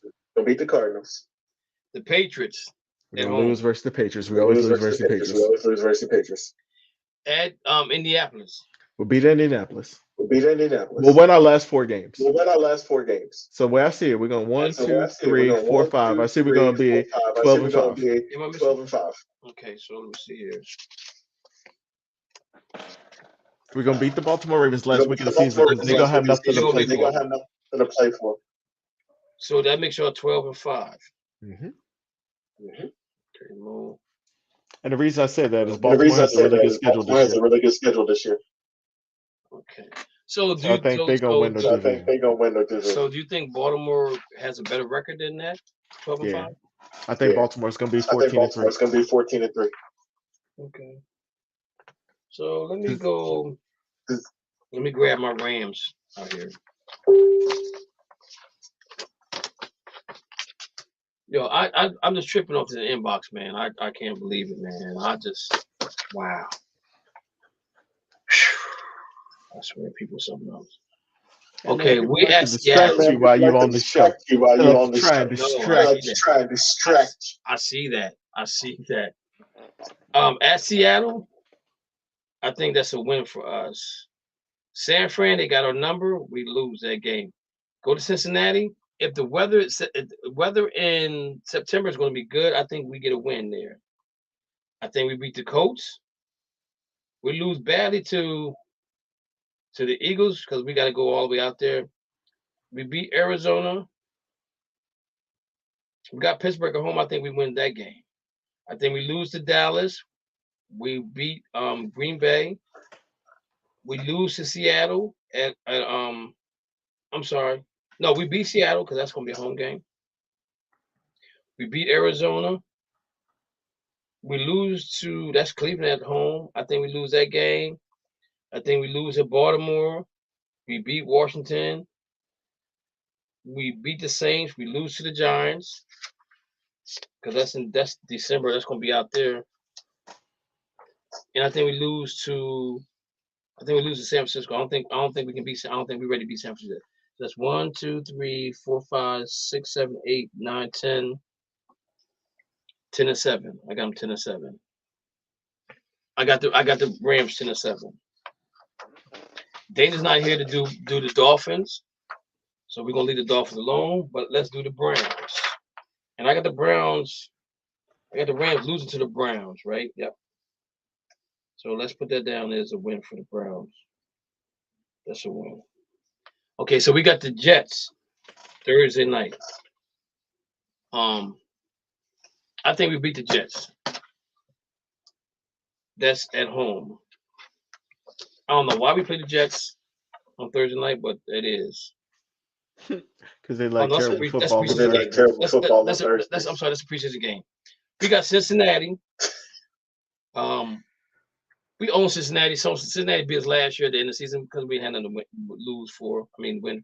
So I'm saying we're gonna win this game. We might lose at Pittsburgh. It's gonna be close. I think that we got the Titans phone number 717-911. We got their number. We got Baltimore. That's at home. I think we win that game. I think we upset 49ers. I think we beat the Colts. I think we go out to Seattle win. I think we beat Arizona. I think we lose to Baltimore because we're on a high. We're on a 1, 2, 3, 4, 5 game winning streak right there. I think we come back and beat Pittsburgh. I think we beat Denver. I think we lose to Jacksonville. Wait a minute, you skipped the Rams. No, I said we're gonna beat the Rams. We beat the Rams. Okay. I think we do beat Chicago. I think we beat the Texans. 24.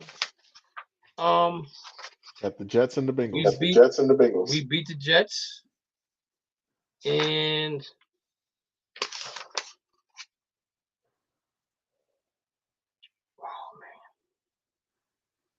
I don't even know what the numbers is. I say we lose this game. So they give us 1, 2, 3, 4, 5, 6, 7, 8, 9, 10, 11, 12. Ooh, 12. Yeah, that ain't happening. Right 12. You can forget that right now. You know you're the Browns, right? 12, 13. You're the Browns. You're the Browns. Come on now, be realistic. 13 and 3. 17, 13 and 4. 13 and 4. 13 and 4. That's crazy. Crazy. I think where they make the bread and butter at is when the Titans. We overhead the Titans number. I think we beat Baltimore at home. San Francisco might be. San Francisco might be a loss. That could be a loss. I think they beat the Colts. I think they beat Seattle, Arizona, and I think they lose to Baltimore. But I think that's a stretch where they could win. They could make some bread and butter. So maybe 13 and 4, 12 and 5. I say. I'm sorry, I don't see more than 10 for you. I see 10. I see 10 though. That's what I'm saying. All four teams are going to have a good division. They're going to have a thing. I think Cincy is going to struggle. Yeah, I think they are too. I think But they I think they definitely are. beat y'all the But I last week to think they actually beat get y'all the the better last week record to than y'all. actually get the better record To than get y'all. the last wild To card. get the last wild card. No, I don't think they're gonna beat us. We got the number. We got the number. So, ladies and gentlemen, let's go over this. Let's do this here. So it says here the NFL spent a lot of time every year putting the schedule together, and although the league does its best to make sure every team is happy, liar. The fact of the matter is that it makes everyone happy is impossible when you're putting together a schedule to consist of 272 teams. You can see the full schedule here.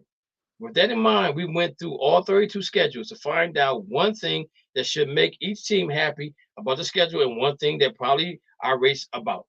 Here's one good thing and one bad thing for every team schedule that we start. So for Miami, who Dana said 45 minutes ago he'd be here for 20. Leave Dana alone. Data low. One good thing for the Dolphins haven't historically played well in cold weather. So they must love what the NFL did for them. Over the final 5 weeks of the season, the Dolphins will get to play 4 games at home. Miami, their own road record is at the only road game they have is at Baltimore.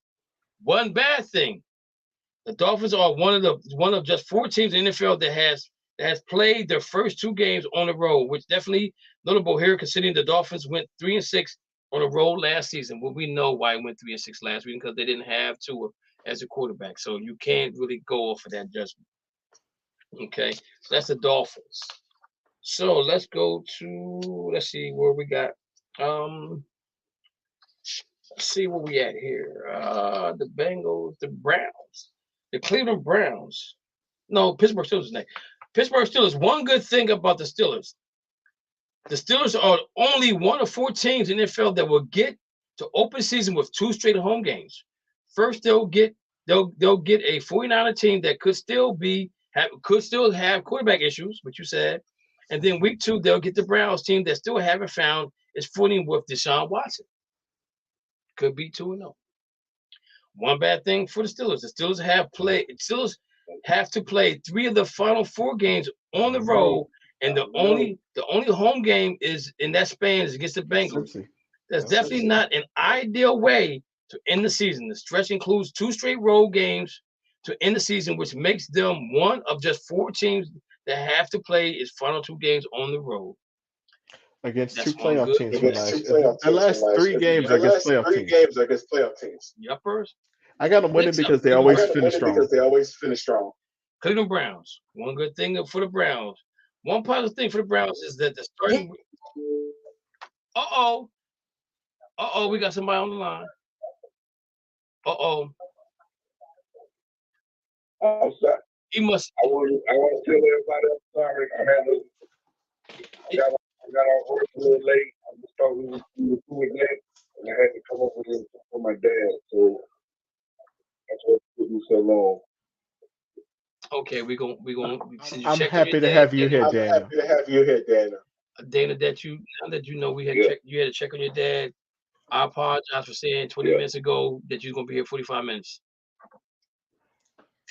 I didn't need that. I didn't need that. Hopefully your dad is doing well, man. We ain't got number love for you, man. And is Pop's doing well? Yeah, he's doing good. He just wanted me to come over here and check up on him. Okay. All right. We'll get to you. We'll get to you in a minute. One bad thing for the Browns. The Browns. Oh, wait a minute. One good thing for the Browns is one positive thing for the Browns is that starting in week 11 they will play 6 games in 7 weeks against teams they didn't make the playoffs last year. That span includes games against the Broncos, Rams, Bears, and Texas, among the others. Basically, the schedule is set up for the Browns to have a strong finish. What did I say? Before I read this, that's what I said. One bad thing for the Browns. The Browns season could be over before it started. That's because they played 2 divisional games in the first 4 weeks of the season. So they won't be able to afford a slow start. The only y'all could be team 1-4. that played 3 divisional games the first 4 weeks. Did you look at your first 5 weeks? Yeah, I did. The Bengals, the Dana, Steelers, the Titans, the Ravens, and the 49ers. and the 49ers. Dana, we already Y'all talked gonna be about 1-4. Y'all gonna be 1-4. we already talked about your Dolphins, but we'll get back to the schedule. For the Rams, one good thing for the Rams, starting week 5, the Rams get to play 3 straight home games: Eagles, Cardinals, and Steelers. If they can somehow win all 3 of those, they might be able to surprise some people this season. One bad thing for the Rams is the Rams have to face 4 teams this year that will be coming off a bye, which is a tie for most in the NFL. To put that in perspective, no other team will have to deal with that more than twice. So Dana, Yes, sir. your Lakers have made us into a liar, and they're in the Western Conference Finals. So what you got them doing? What you got them winning in how many games? The Lakers in 5. Lakers in 5. Damn, he gonna give him 1 game to win. What you got between Boston and Miami? Don't be shy. Boston in 6. 4-2. Boston in 6. Cause you want us to win in 6, so y'all Glass, what you call him? Glass what? Mr. Glass. House Glass. Mr. Glass. Mr. Glass. Who? So Mr. Glass can get some more rest. Mr. Glass, so he can get some rest. He gonna finish this season. Then he gonna miss the next 3. Then he gonna miss the next 3. Dress shirt Davis. Yeah. Okay. So Dana, since you're here now, give us your predictions on. So I did the Browns. I got them going 13-4, 12-5. I mean that's a little real, but the notes kind of predicted what I said. If they could win certain games, I got the Rams going 10-7. So we got your Dolphins up here. So we want you to give us your predictions on the Dolphins wins and losses. Okay. So 10-7. 10-7. So can we go over the games first, man? Before you go 10-7, can we talk about it? I don't like that schedule, man. Why not? I mean, why the Dolphins always getting first part of the schedule, the second or third? Well, Dana, It ain't never like the 27th or nothing. Dana, y'all schedule second because y'all was in the playoffs. That's what y'all do. So Dana, for real. Let's look at your schedule for real. Okay. Let's look how many teams made the playoffs. You got the Chargers made the playoffs. Buffalo made the playoffs. Eagles made the playoffs. Kansas City made the playoffs. Dallas made the playoffs. Did Baltimore make the playoffs this year? No, Baltimore didn't make the playoffs. Oh, Baltimore didn't make the playoffs.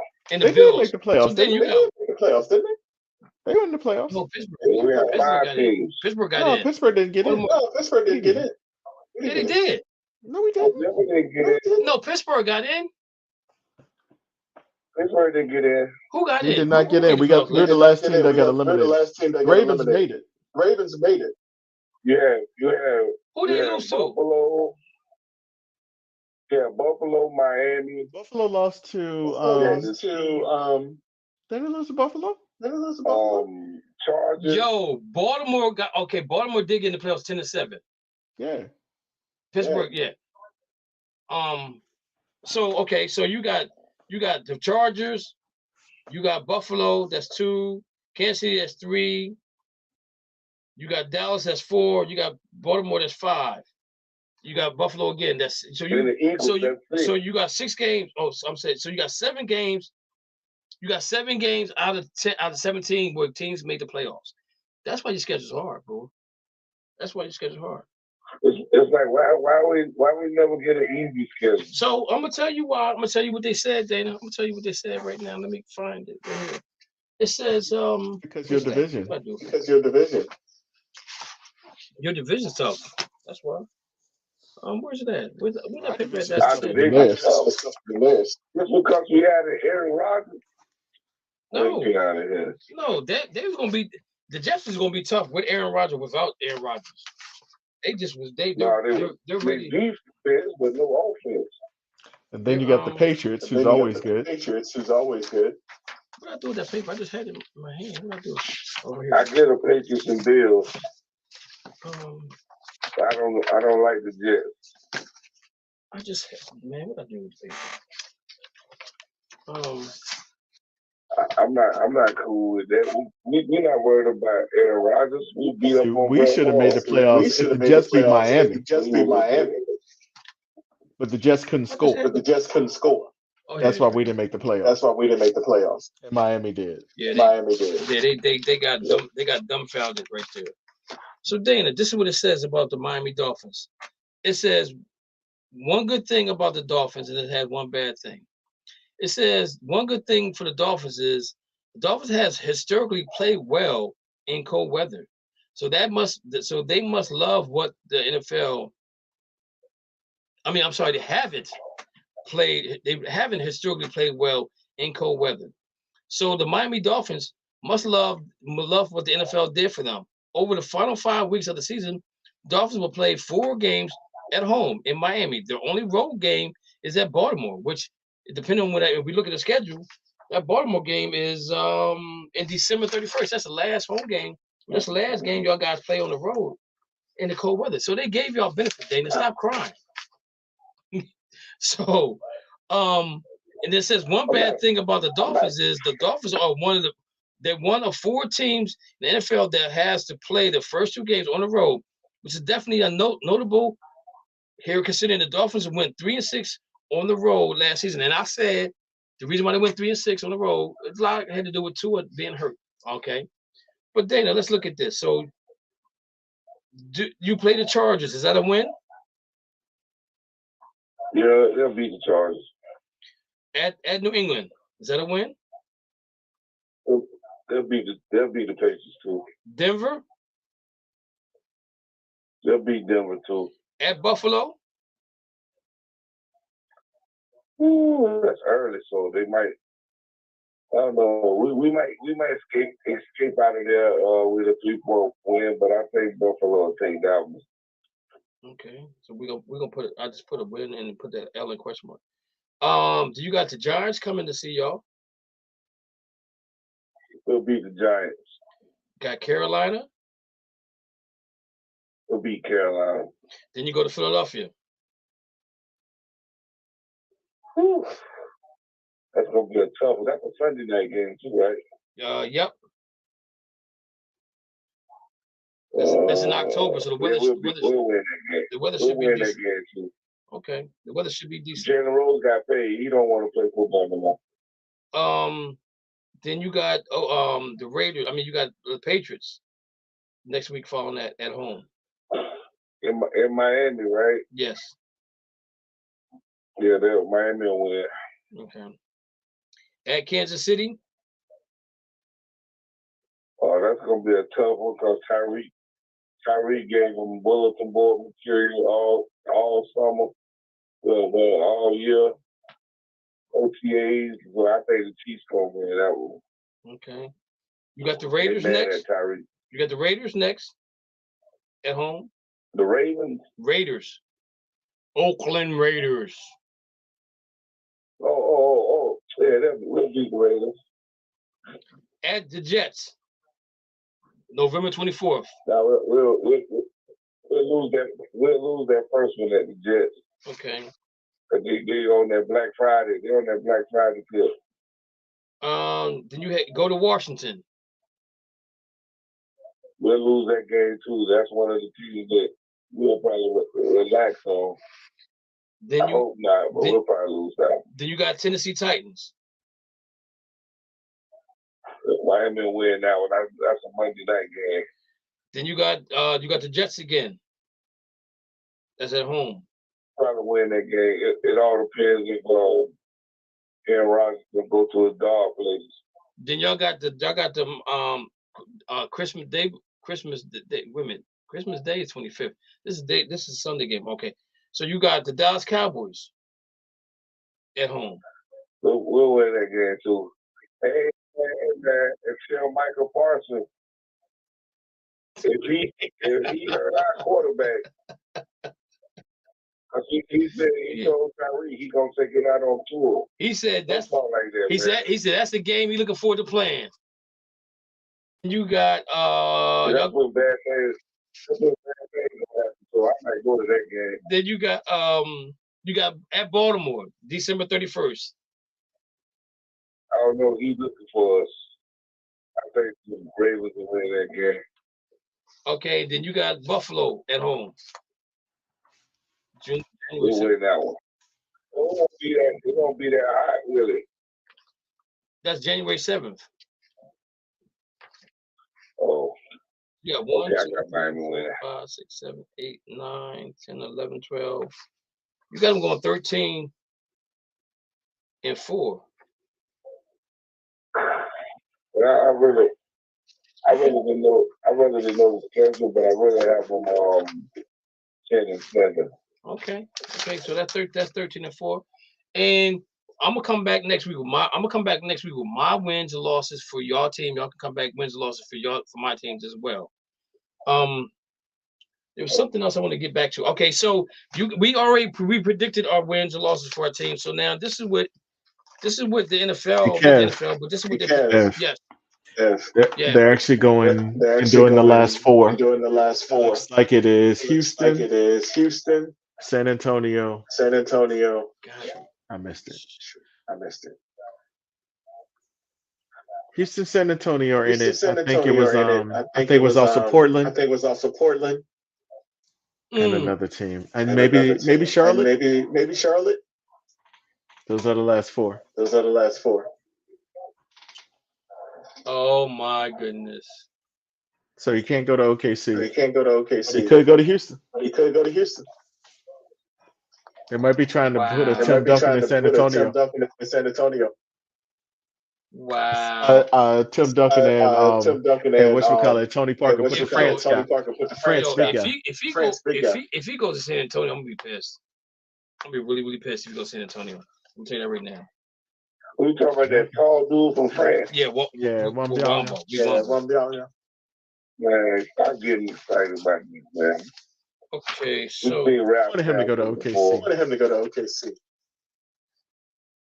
All right, so we got the predictions here. So the predictions here, we have the predictions have the Cleveland Browns going 7-10 with a strength schedule of 0.460. For where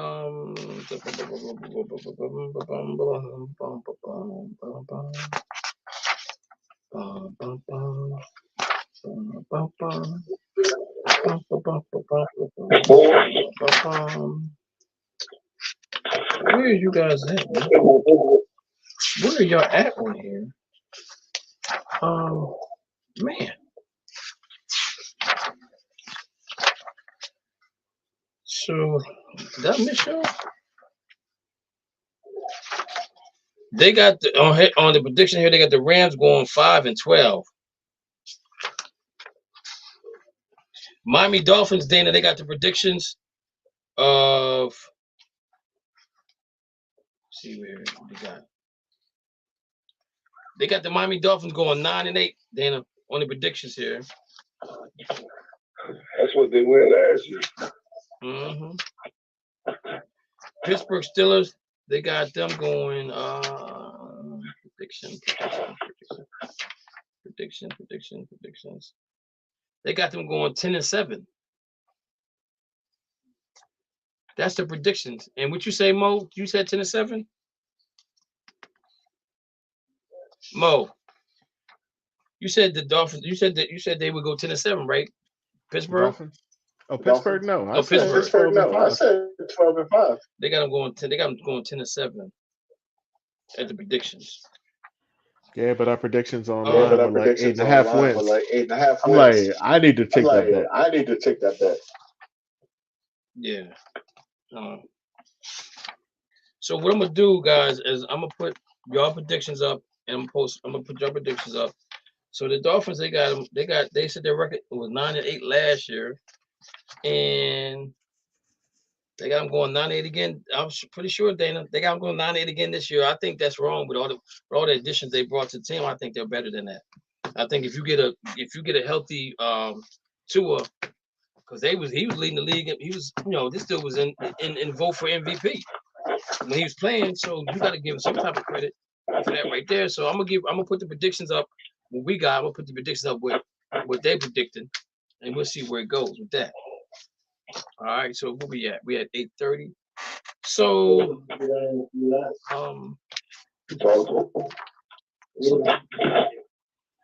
So ladies and gentlemen, if you Hornets and Blazers. Who is it? Rockets, Spurs, Hornets, and Blazers. Oh God, he went to the Hornets. Thank you. No, I'm saying those are the lost four. Oh, I thought they already happened. Now, if he goes to Portland, that would be crazy. Oh my goodness. Oh, yeah. What if he goes to Houston and that's why Ivy took that job? You think he knew that? I ain't saying it. All right. Either. Is it on a commercial now? No, well, it's on, but I'm always behind. Okay. The Houston Rockets are fourth. Spurs land number 1 pick. That's bullshit. Oh, I didn't say that. Terrible. Portland's number 3, so it's between Charlotte and San Francisco and San Antonio. San Antonio it just came across my phone. San Antonio got the number 1 pick. Yep. San Antonio got the number 1 pick. Man, this is terrible, man. They did it. Yo, NBA is so, man. Oh my God. NBA. They did it so Pop can be happy. Y'all terrible, man. Keeping Pop in San Antonio. This is terrible. This is terrible.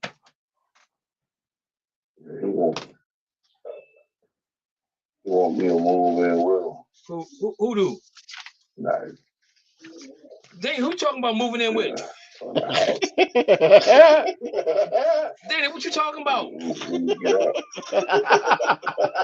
Put yourself on mute, Dana. Man, I cannot believe this. I can. What did I say? So, ladies and gentlemen, we got half an hour left. Now he gonna rant on the San Francisco. Yo, I cannot believe this happened again. What? Because they got it the third time? Yo, David Robinson. Yes.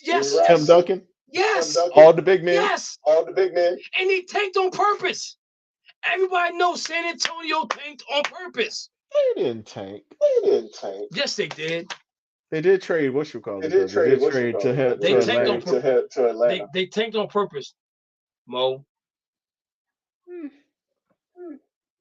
22-60. They tanked on purpose.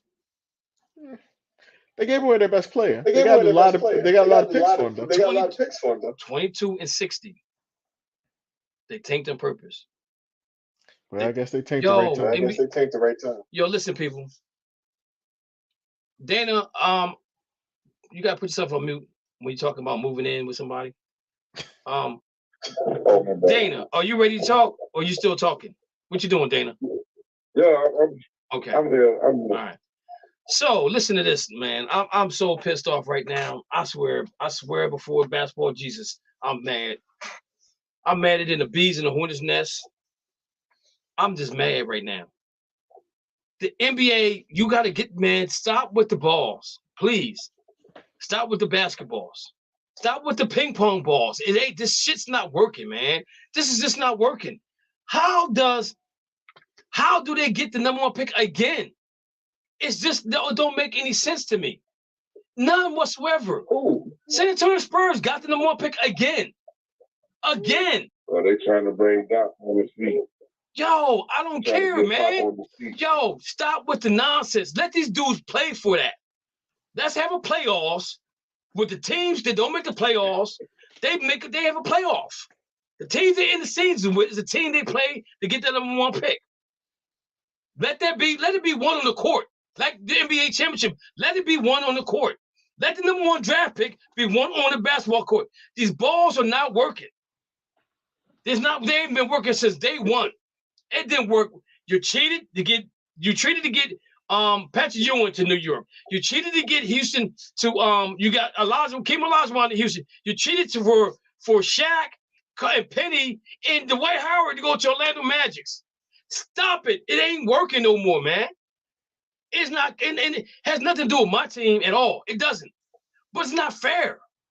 It's not fair at all, man. This stuff is, it's rigged. Ever since Patrick Ewing, they bent the card. They freeze the card. They put the card in the refrigerator. They froze the card. They bent it. Turned the thing around. David Stern walks in there. He sees the card's cold. Picks it up. Patrick Ewing goes to New York Knicks. Kim Olajuwon goes to Houston Rockets. Penny Hardaway goes to Orlando Magic. Dwight Howard goes to Orlando Magic. Chet goes to Orlando Magic. Man, it's not working, dude. Hey, don't forget Cleveland. Don't forget Cleveland. Oh, well, I ain't even finished that yet. I'm just saying, y'all make it so obvious. Make it so obvious. So obvious. How do this happen? Then you look at the Cleveland Cavaliers. You get LeBron James. You get Bennett, I don't even know how Bennett came out. Nobody knew nothing about Bennett. Y'all trying to do the 69 figure out funk thing and draft him, and he ain't even in the playoffs. Remember, they got Kyrie the year that he left. Yeah. Then they got Bennett. Then they also got Then they got Wiggins. Yeah. So my thing is, come on, man, NBA, y'all are terrible. Y'all are terrible with this ball thing. I'm telling you, it really pisses me off that this happens. It really does. And everybody know Dana. Question. Yes, do you think San Antonio Spurs was taking this year? Yeah, I think so. Mo, do you think they're taking this year? Mm-hmm. Yeah, they traded DeJounte Murray for nothing. So I don't think they're taking this year. But what happened? Did anything happen to him for taking? Not a doggone thing. Nothing happened to him. Yeah, man, they got the first pick. Whoa, got my ears itching right now. My ears itching. Oh, Jesus. Oh. Steaming. Oh, man. Steaming. I'm over here sweating right now, man. I'm so pissed with this. Yo, the NBA, y'all got to do, man, come on. Get rid of this bad. Get rid of the balls. And the teams don't make the playoffs. The teams don't make the buy-in or the play-in. You have them play to get who get the number one pick. And let's see who balls out. Let's see who really earns it. Who earns it right? Win on the court. Stop with this, man. Come on. This is not making no. Yo, Adam Silver, get it together, man. Get it together. This is pissing. Oh my God, this is pissing me off. In history, NBA history, the Spurs have gotten the number one pick more than anybody else other than Cleveland. I bet you them and Cleveland Cavaliers are probably tied. I'm not gonna talk about the Brad Daugherty situation, the Larry Nance situation. I'm not even going to talk about them guys. Come on, man. This is crazy. This is just insane, crazy. Now Pac gonna be around for another 20 years. He gonna be wheelchair. He gonna be on a wheelchair coaching. You blame him? I ain't got nothing against the guy at all. I hope he does well in the NBA. He need to gain some weight. But just his arm. They say his arm, from arm to arm, is like 8 feet long or something crazy out there. You know what I'm saying? But he's never played in the NBA, so it's gonna be a little bit different than what it was in the over in Europe. But the thing about it is they got the right coach for the right player. God dog it, man. I'm telling you, I'm so pissed off at this moment right now.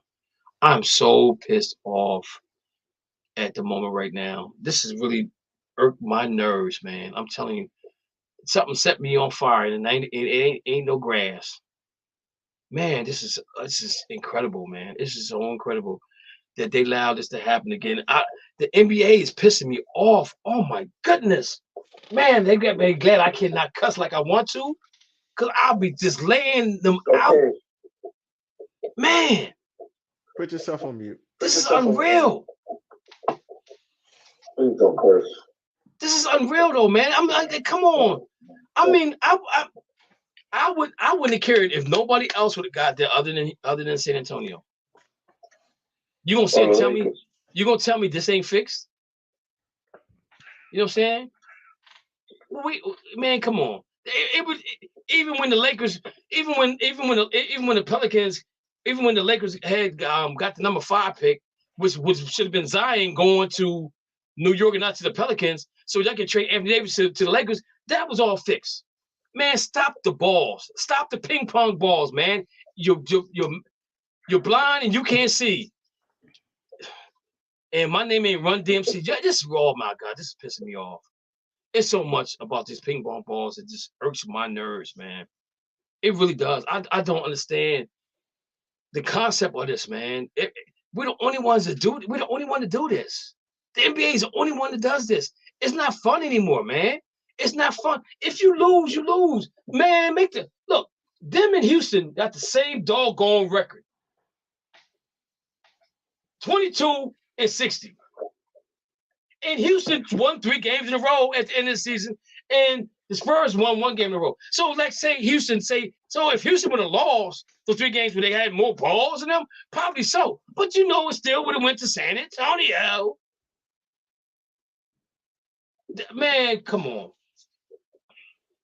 It's okay. This is crazy. It's okay, It's okay, bro. No, it ain't okay. Take a breath. It ain't okay. Take a breath. It ain't okay, man. I can't woosah right now. Hakuna Because the NBA is really Matata. pissing me off. The NBA is really pissing me off. Matata.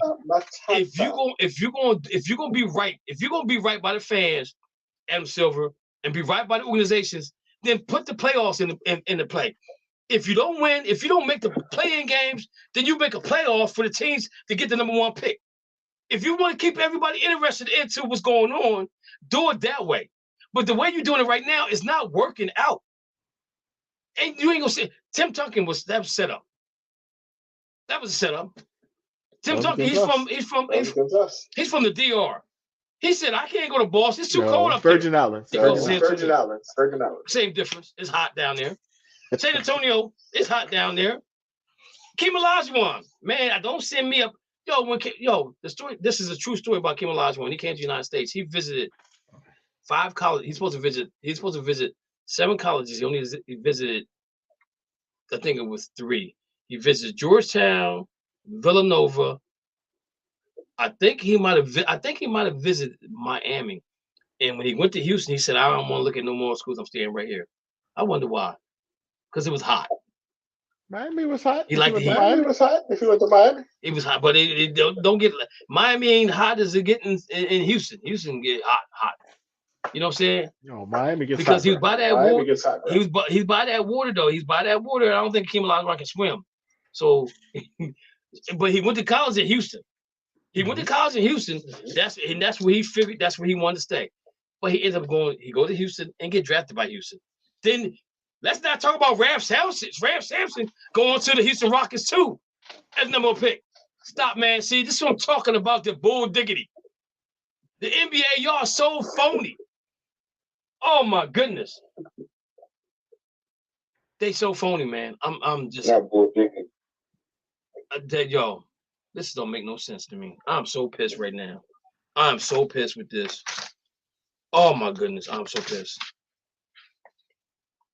I am so pissed off to pistolas. All right, let me move on because this is making me so mad. Let's talk about the Phoenix Suns. They fired Monty Williams. I don't know why. I have an idea.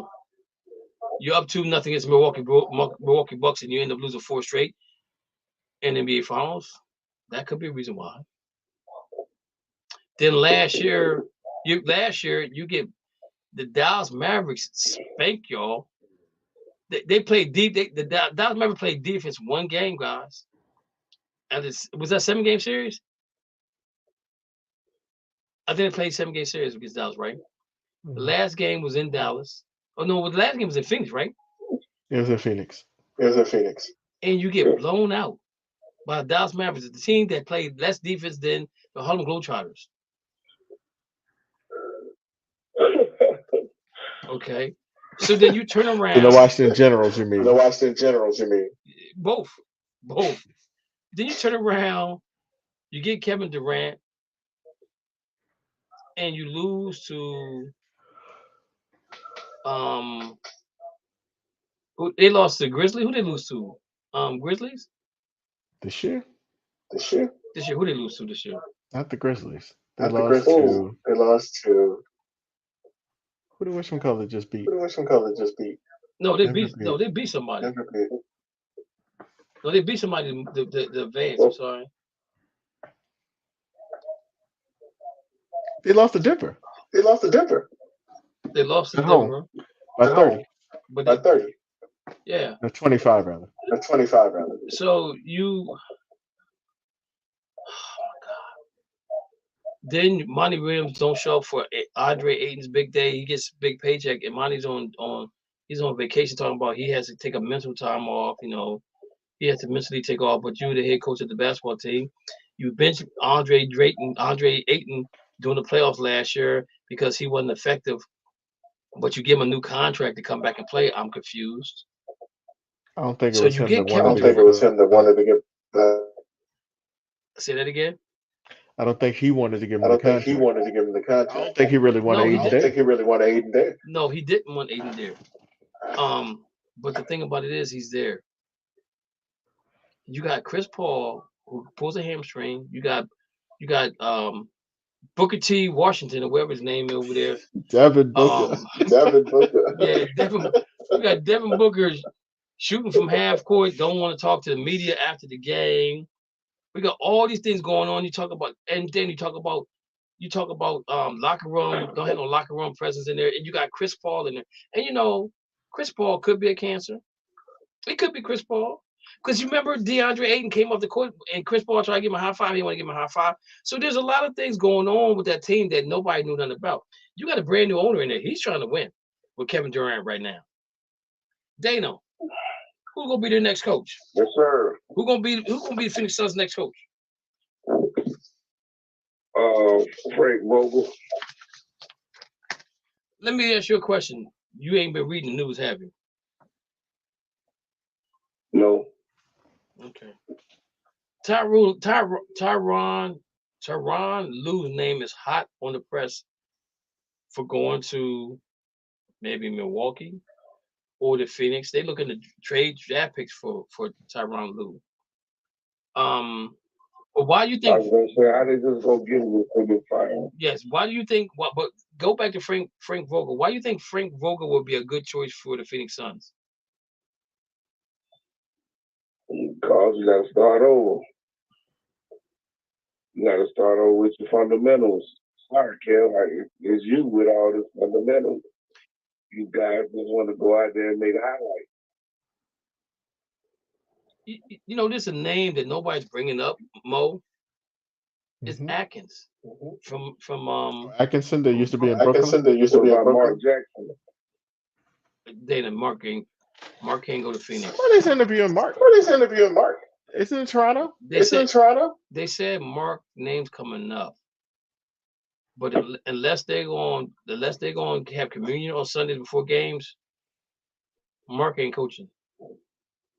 Unless they unless they're going to let them put holy water on their foreheads before they get on the bus and get on the plane, Mark ain't coming. It's not. He that serious about it. Yes, he is very. That's why he's not. If I'm not, I think he's a reverend. If you really listen to him, he never cusses at all on the radio. As an analyst, he never cusses. And the reason why he left, the reason why the situation in You don't need to cuss to get the point across. no, but the thing about it is the reason why he left Golden State. Do you know why he left Golden State? Did I tell you why he left Golden State? No, you didn't tell me. Tell me, brother. The reason why he left Golden State because he don't play well with others. Okay. And Oh, wow. what I mean by others is you have a certain style of life that the owner has for Golden State Warriors that he was totally against that because he's a very religious man, very religious. So they didn't see eye to eye, and that's why they let him go, right? So you look through the NBA, you look in the NBA, you look at the teams that we have now, you look at the lifestyle they live. Nobody's going to live that lifestyle no more. Everybody's going to do. Can you imagine him? Could you imagine him being the coach for the Grizzlies? John Morant would have been fined, sat down, and would not play the game for a minute because of stuff that he's doing. I love Mark Jackson, but I think that the issue with Mark Jackson is that his religion is his religion is more important to him than coaching basketball. He may have an interview. He'll say to them, "This is what my beliefs are," and they may say, "Okay, well, we can't hire you." But I think his religion has a lot to do with why he's not being hired for anybody else as a basketball coach. And to be perfectly honest with you, I think Mark Jackson's a little long in the tooth as far as coaching these young guys because Mark Jackson played in an era where you got down and dirty and you played the game at a certain level, you know, and you just can't you won't be able to coach. You can't coach that because now look at how much offense is taking over the NBA. You know what I'm saying? If you look at the four teams that's in the finals right now, Miami's the only team that actually plays bad boys basketball. They're the ones that's gonna foul you, but you're gonna get four hits from you four people gonna hit you, but they're only gonna call one foul. You know what I'm saying? You're not getting that from Denver, you're not getting that from LA, you're not getting that from Boston. Boston's gonna play great defense, but they're not gonna foul like that. Miami, that's how Miami wants to muck it up like that. That's how they're gonna do. You know what I'm saying? But again, I think with Mark Jackson, that's the biggest issue is that he doesn't, like they say, he doesn't play well with others. And there's a lot of stuff goes on in the NBA and the world of sports right now that he's totally against as a man of God. So that's holding him back from ever being a coach again. But again, I'm saying Atkins. I, I don't know if Atkins goes out there because of Kevin Durant got him fired, but they got to find somebody because this team you got a new owner out there, okay, that wants to win right now, okay, so they're gonna be open to spending some money, to bring in somebody else, for Chris Paul, maybe Kyrie comes out there, I don't know, they gotta make some moves, and then you got to find your coach. Could Sam Cassell be that guy? He's younger. He understands these players a little bit better. He could probably be that guy. If you look at the situation with Missoula, it's a kind of different situation, but he's younger. He's a younger guy. He's the youngest coach in the NBA right now. But I think sometimes you go younger, might get better.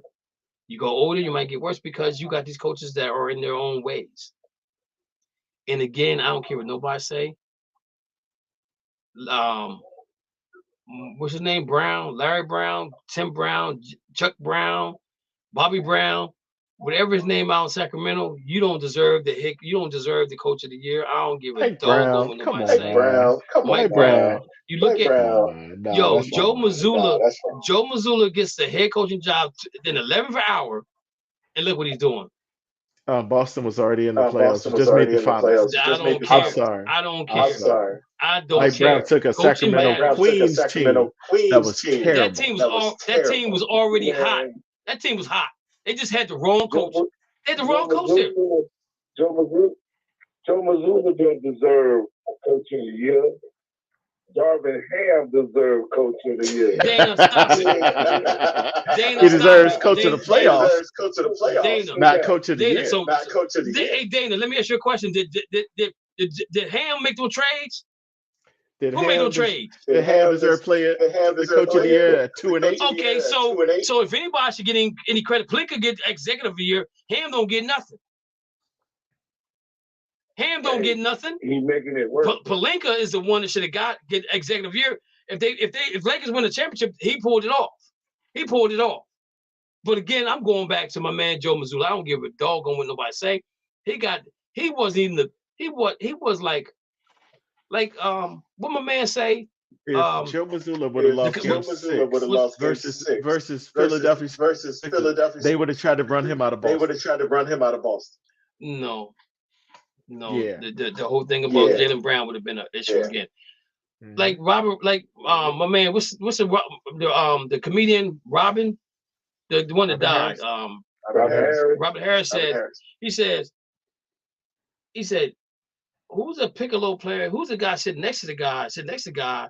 Sitting next to the guy. That sit next to the guy. That sit next to the guy. Yeah. To call him a piccolo player. Like that. And that's what Joe Mazzulla was at. He was next to the guy. Next to the guy, next to the guy, next to the guy, next to the guy that was coaching. So they lost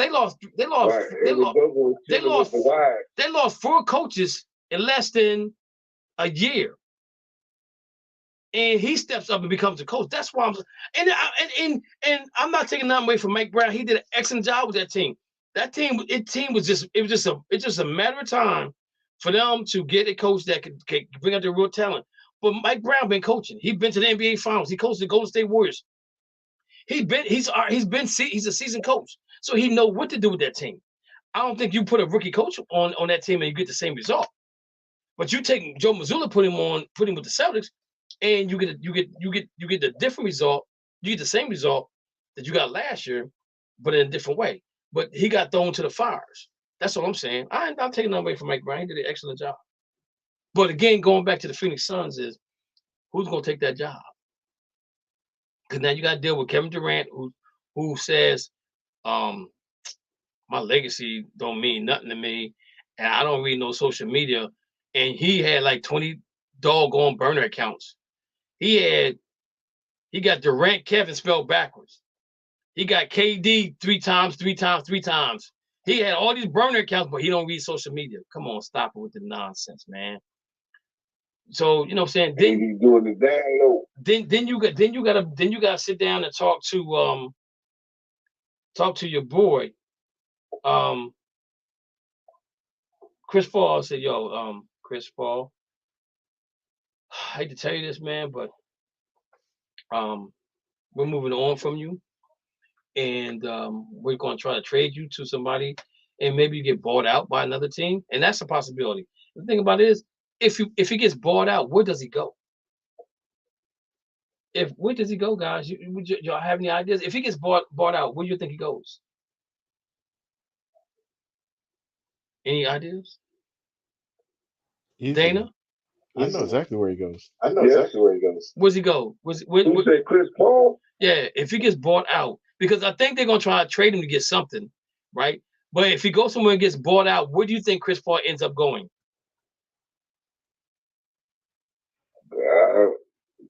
That's the Heat. Wow, Dana. You said the Miami Heat? You see the Clippers? No, I said the Memphis Grizzlies.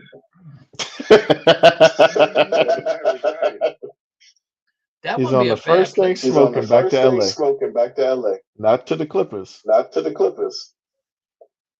He wants to play with LeBron. He wanted to play with Kobe. Now he wants to play with LeBron. But you got D'Angelo there. So are Doesn't you matter. gonna make that? Doesn't matter. So you're gonna have 2 point guards. You're gonna have one come off the bench, one start. Well, you also got Schroeder as well. Schroeder's starting tonight. So you got 3 point guards. You're gonna have 3 point guards. So who are they gonna get rid of? Chris Paul. Do you think Schrader's the odd man out? D'Angelo will be there. Okay, so D'Angelo got to step up and play well in order to stay there. If you He can play the 2 guard though. He can play the 2 guard though.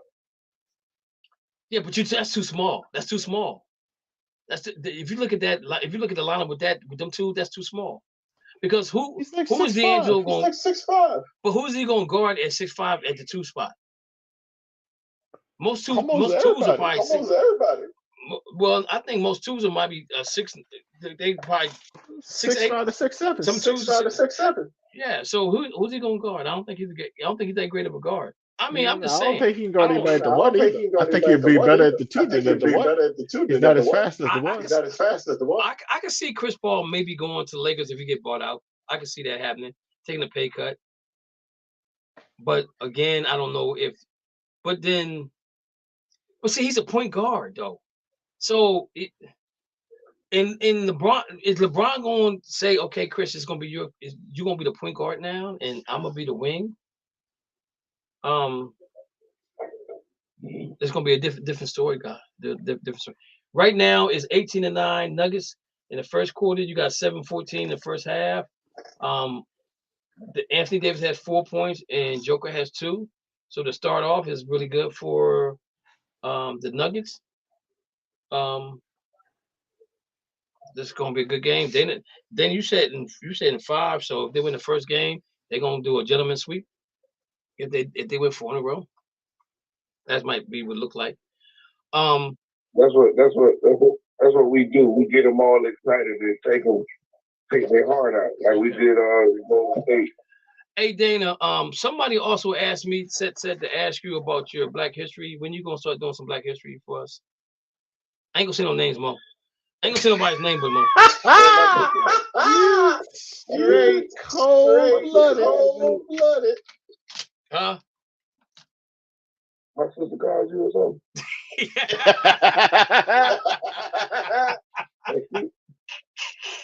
She just said the same thing. Great minds. Oh my God. Great minds think alike, Dana. Great minds. Great minds think alike, man. Great minds. Tell your sister I ain't forget about her. I'm sorry, Monday. Hey, tell your sister I didn't forget about her shirt. I just been, when my cousin passing away, that kind of took my mind off a lot of stuff. My condolences. Yeah, and I talked to I talked to his daughter, so we haven't had any arrangements at all. He lives in Charlotte. That's a 7-hour drive, and I'm telling you, the drive ain't that bad. It's Virginia. That ride through Virginia is like forever and ever and ever and ever and ever. Once you get past Roanoke, once you get past Roanoke, it's so boring, man. You seeing bears and pelicans flying all over the place, and Pelicans. And you have little ducks walking across the highway. So the highway got to stop for the little ducklings, because the little ducklings gonna follow the mama duck across the highway. So you almost gonna have a crash. Oh wow! Yeah, that's what happens in that highway. That I'm telling you.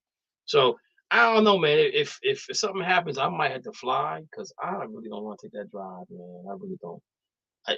Once I get on 77, I'm cool. I see that sign say Charlotte 100 miles. Next thing I know, it says 10, and it says 5, and then it says I'm here. You know what I'm saying? But that drive from 81 or 83 from, oh my Lord Jesus. Whew, that'll drain you, man. It will definitely drain you. All right, guys. The what?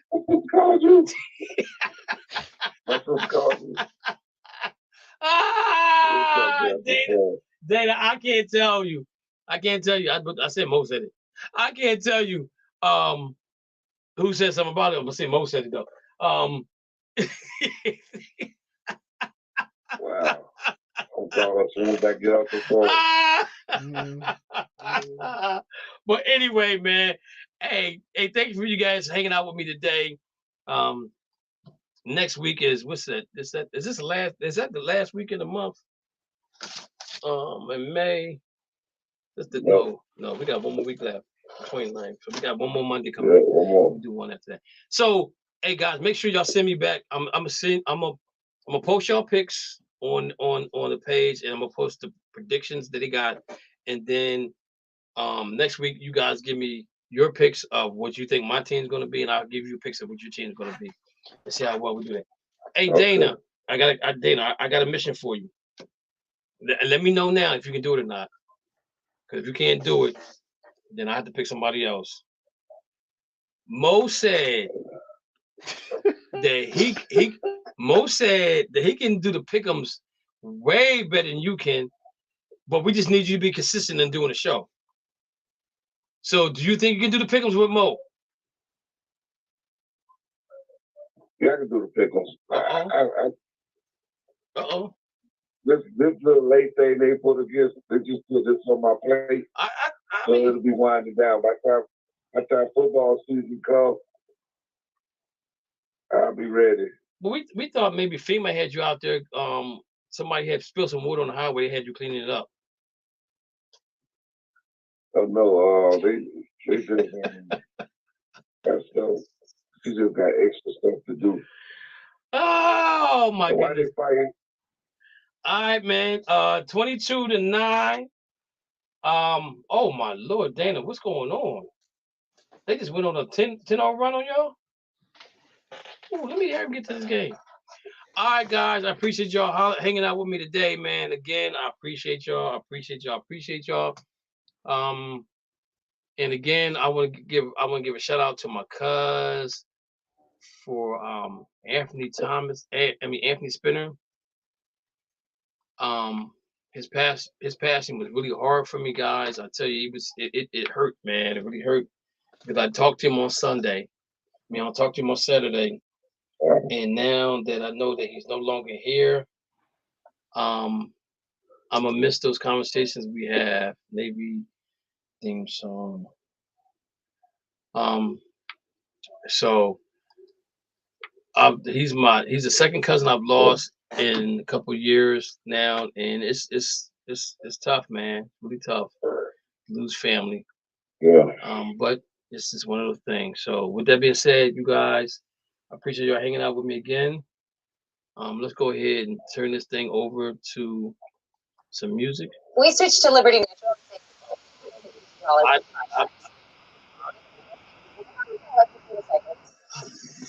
I don't approve this message unless they're gonna pay us. I don't approve this message. Don't go to the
Thank you for listening to the Just Us Sports Talk Show. You have been entertained in the sports world by Kay Dix from Harrisburg, Pennsylvania, the small city with a large heart, Dana the Hater Clark from St. Petersburg, Florida, and Murray E. Baskerville from Gotta Be More Careful, Baltimore, Maryland. Remember, we throw stones and we do live in glass houses. Big time players make big time plays and big time games. Stay ready to be ready. You have been listening to an In the Zone Sports Talk Radio production. Remember, you can hear us again on star107fm.com on Saturdays from 11 a.m. to 1 p.m. Eastern Standard Time.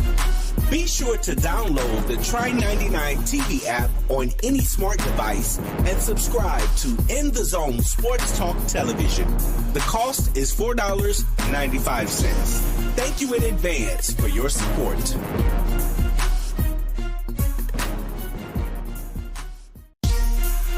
Thank you for listening.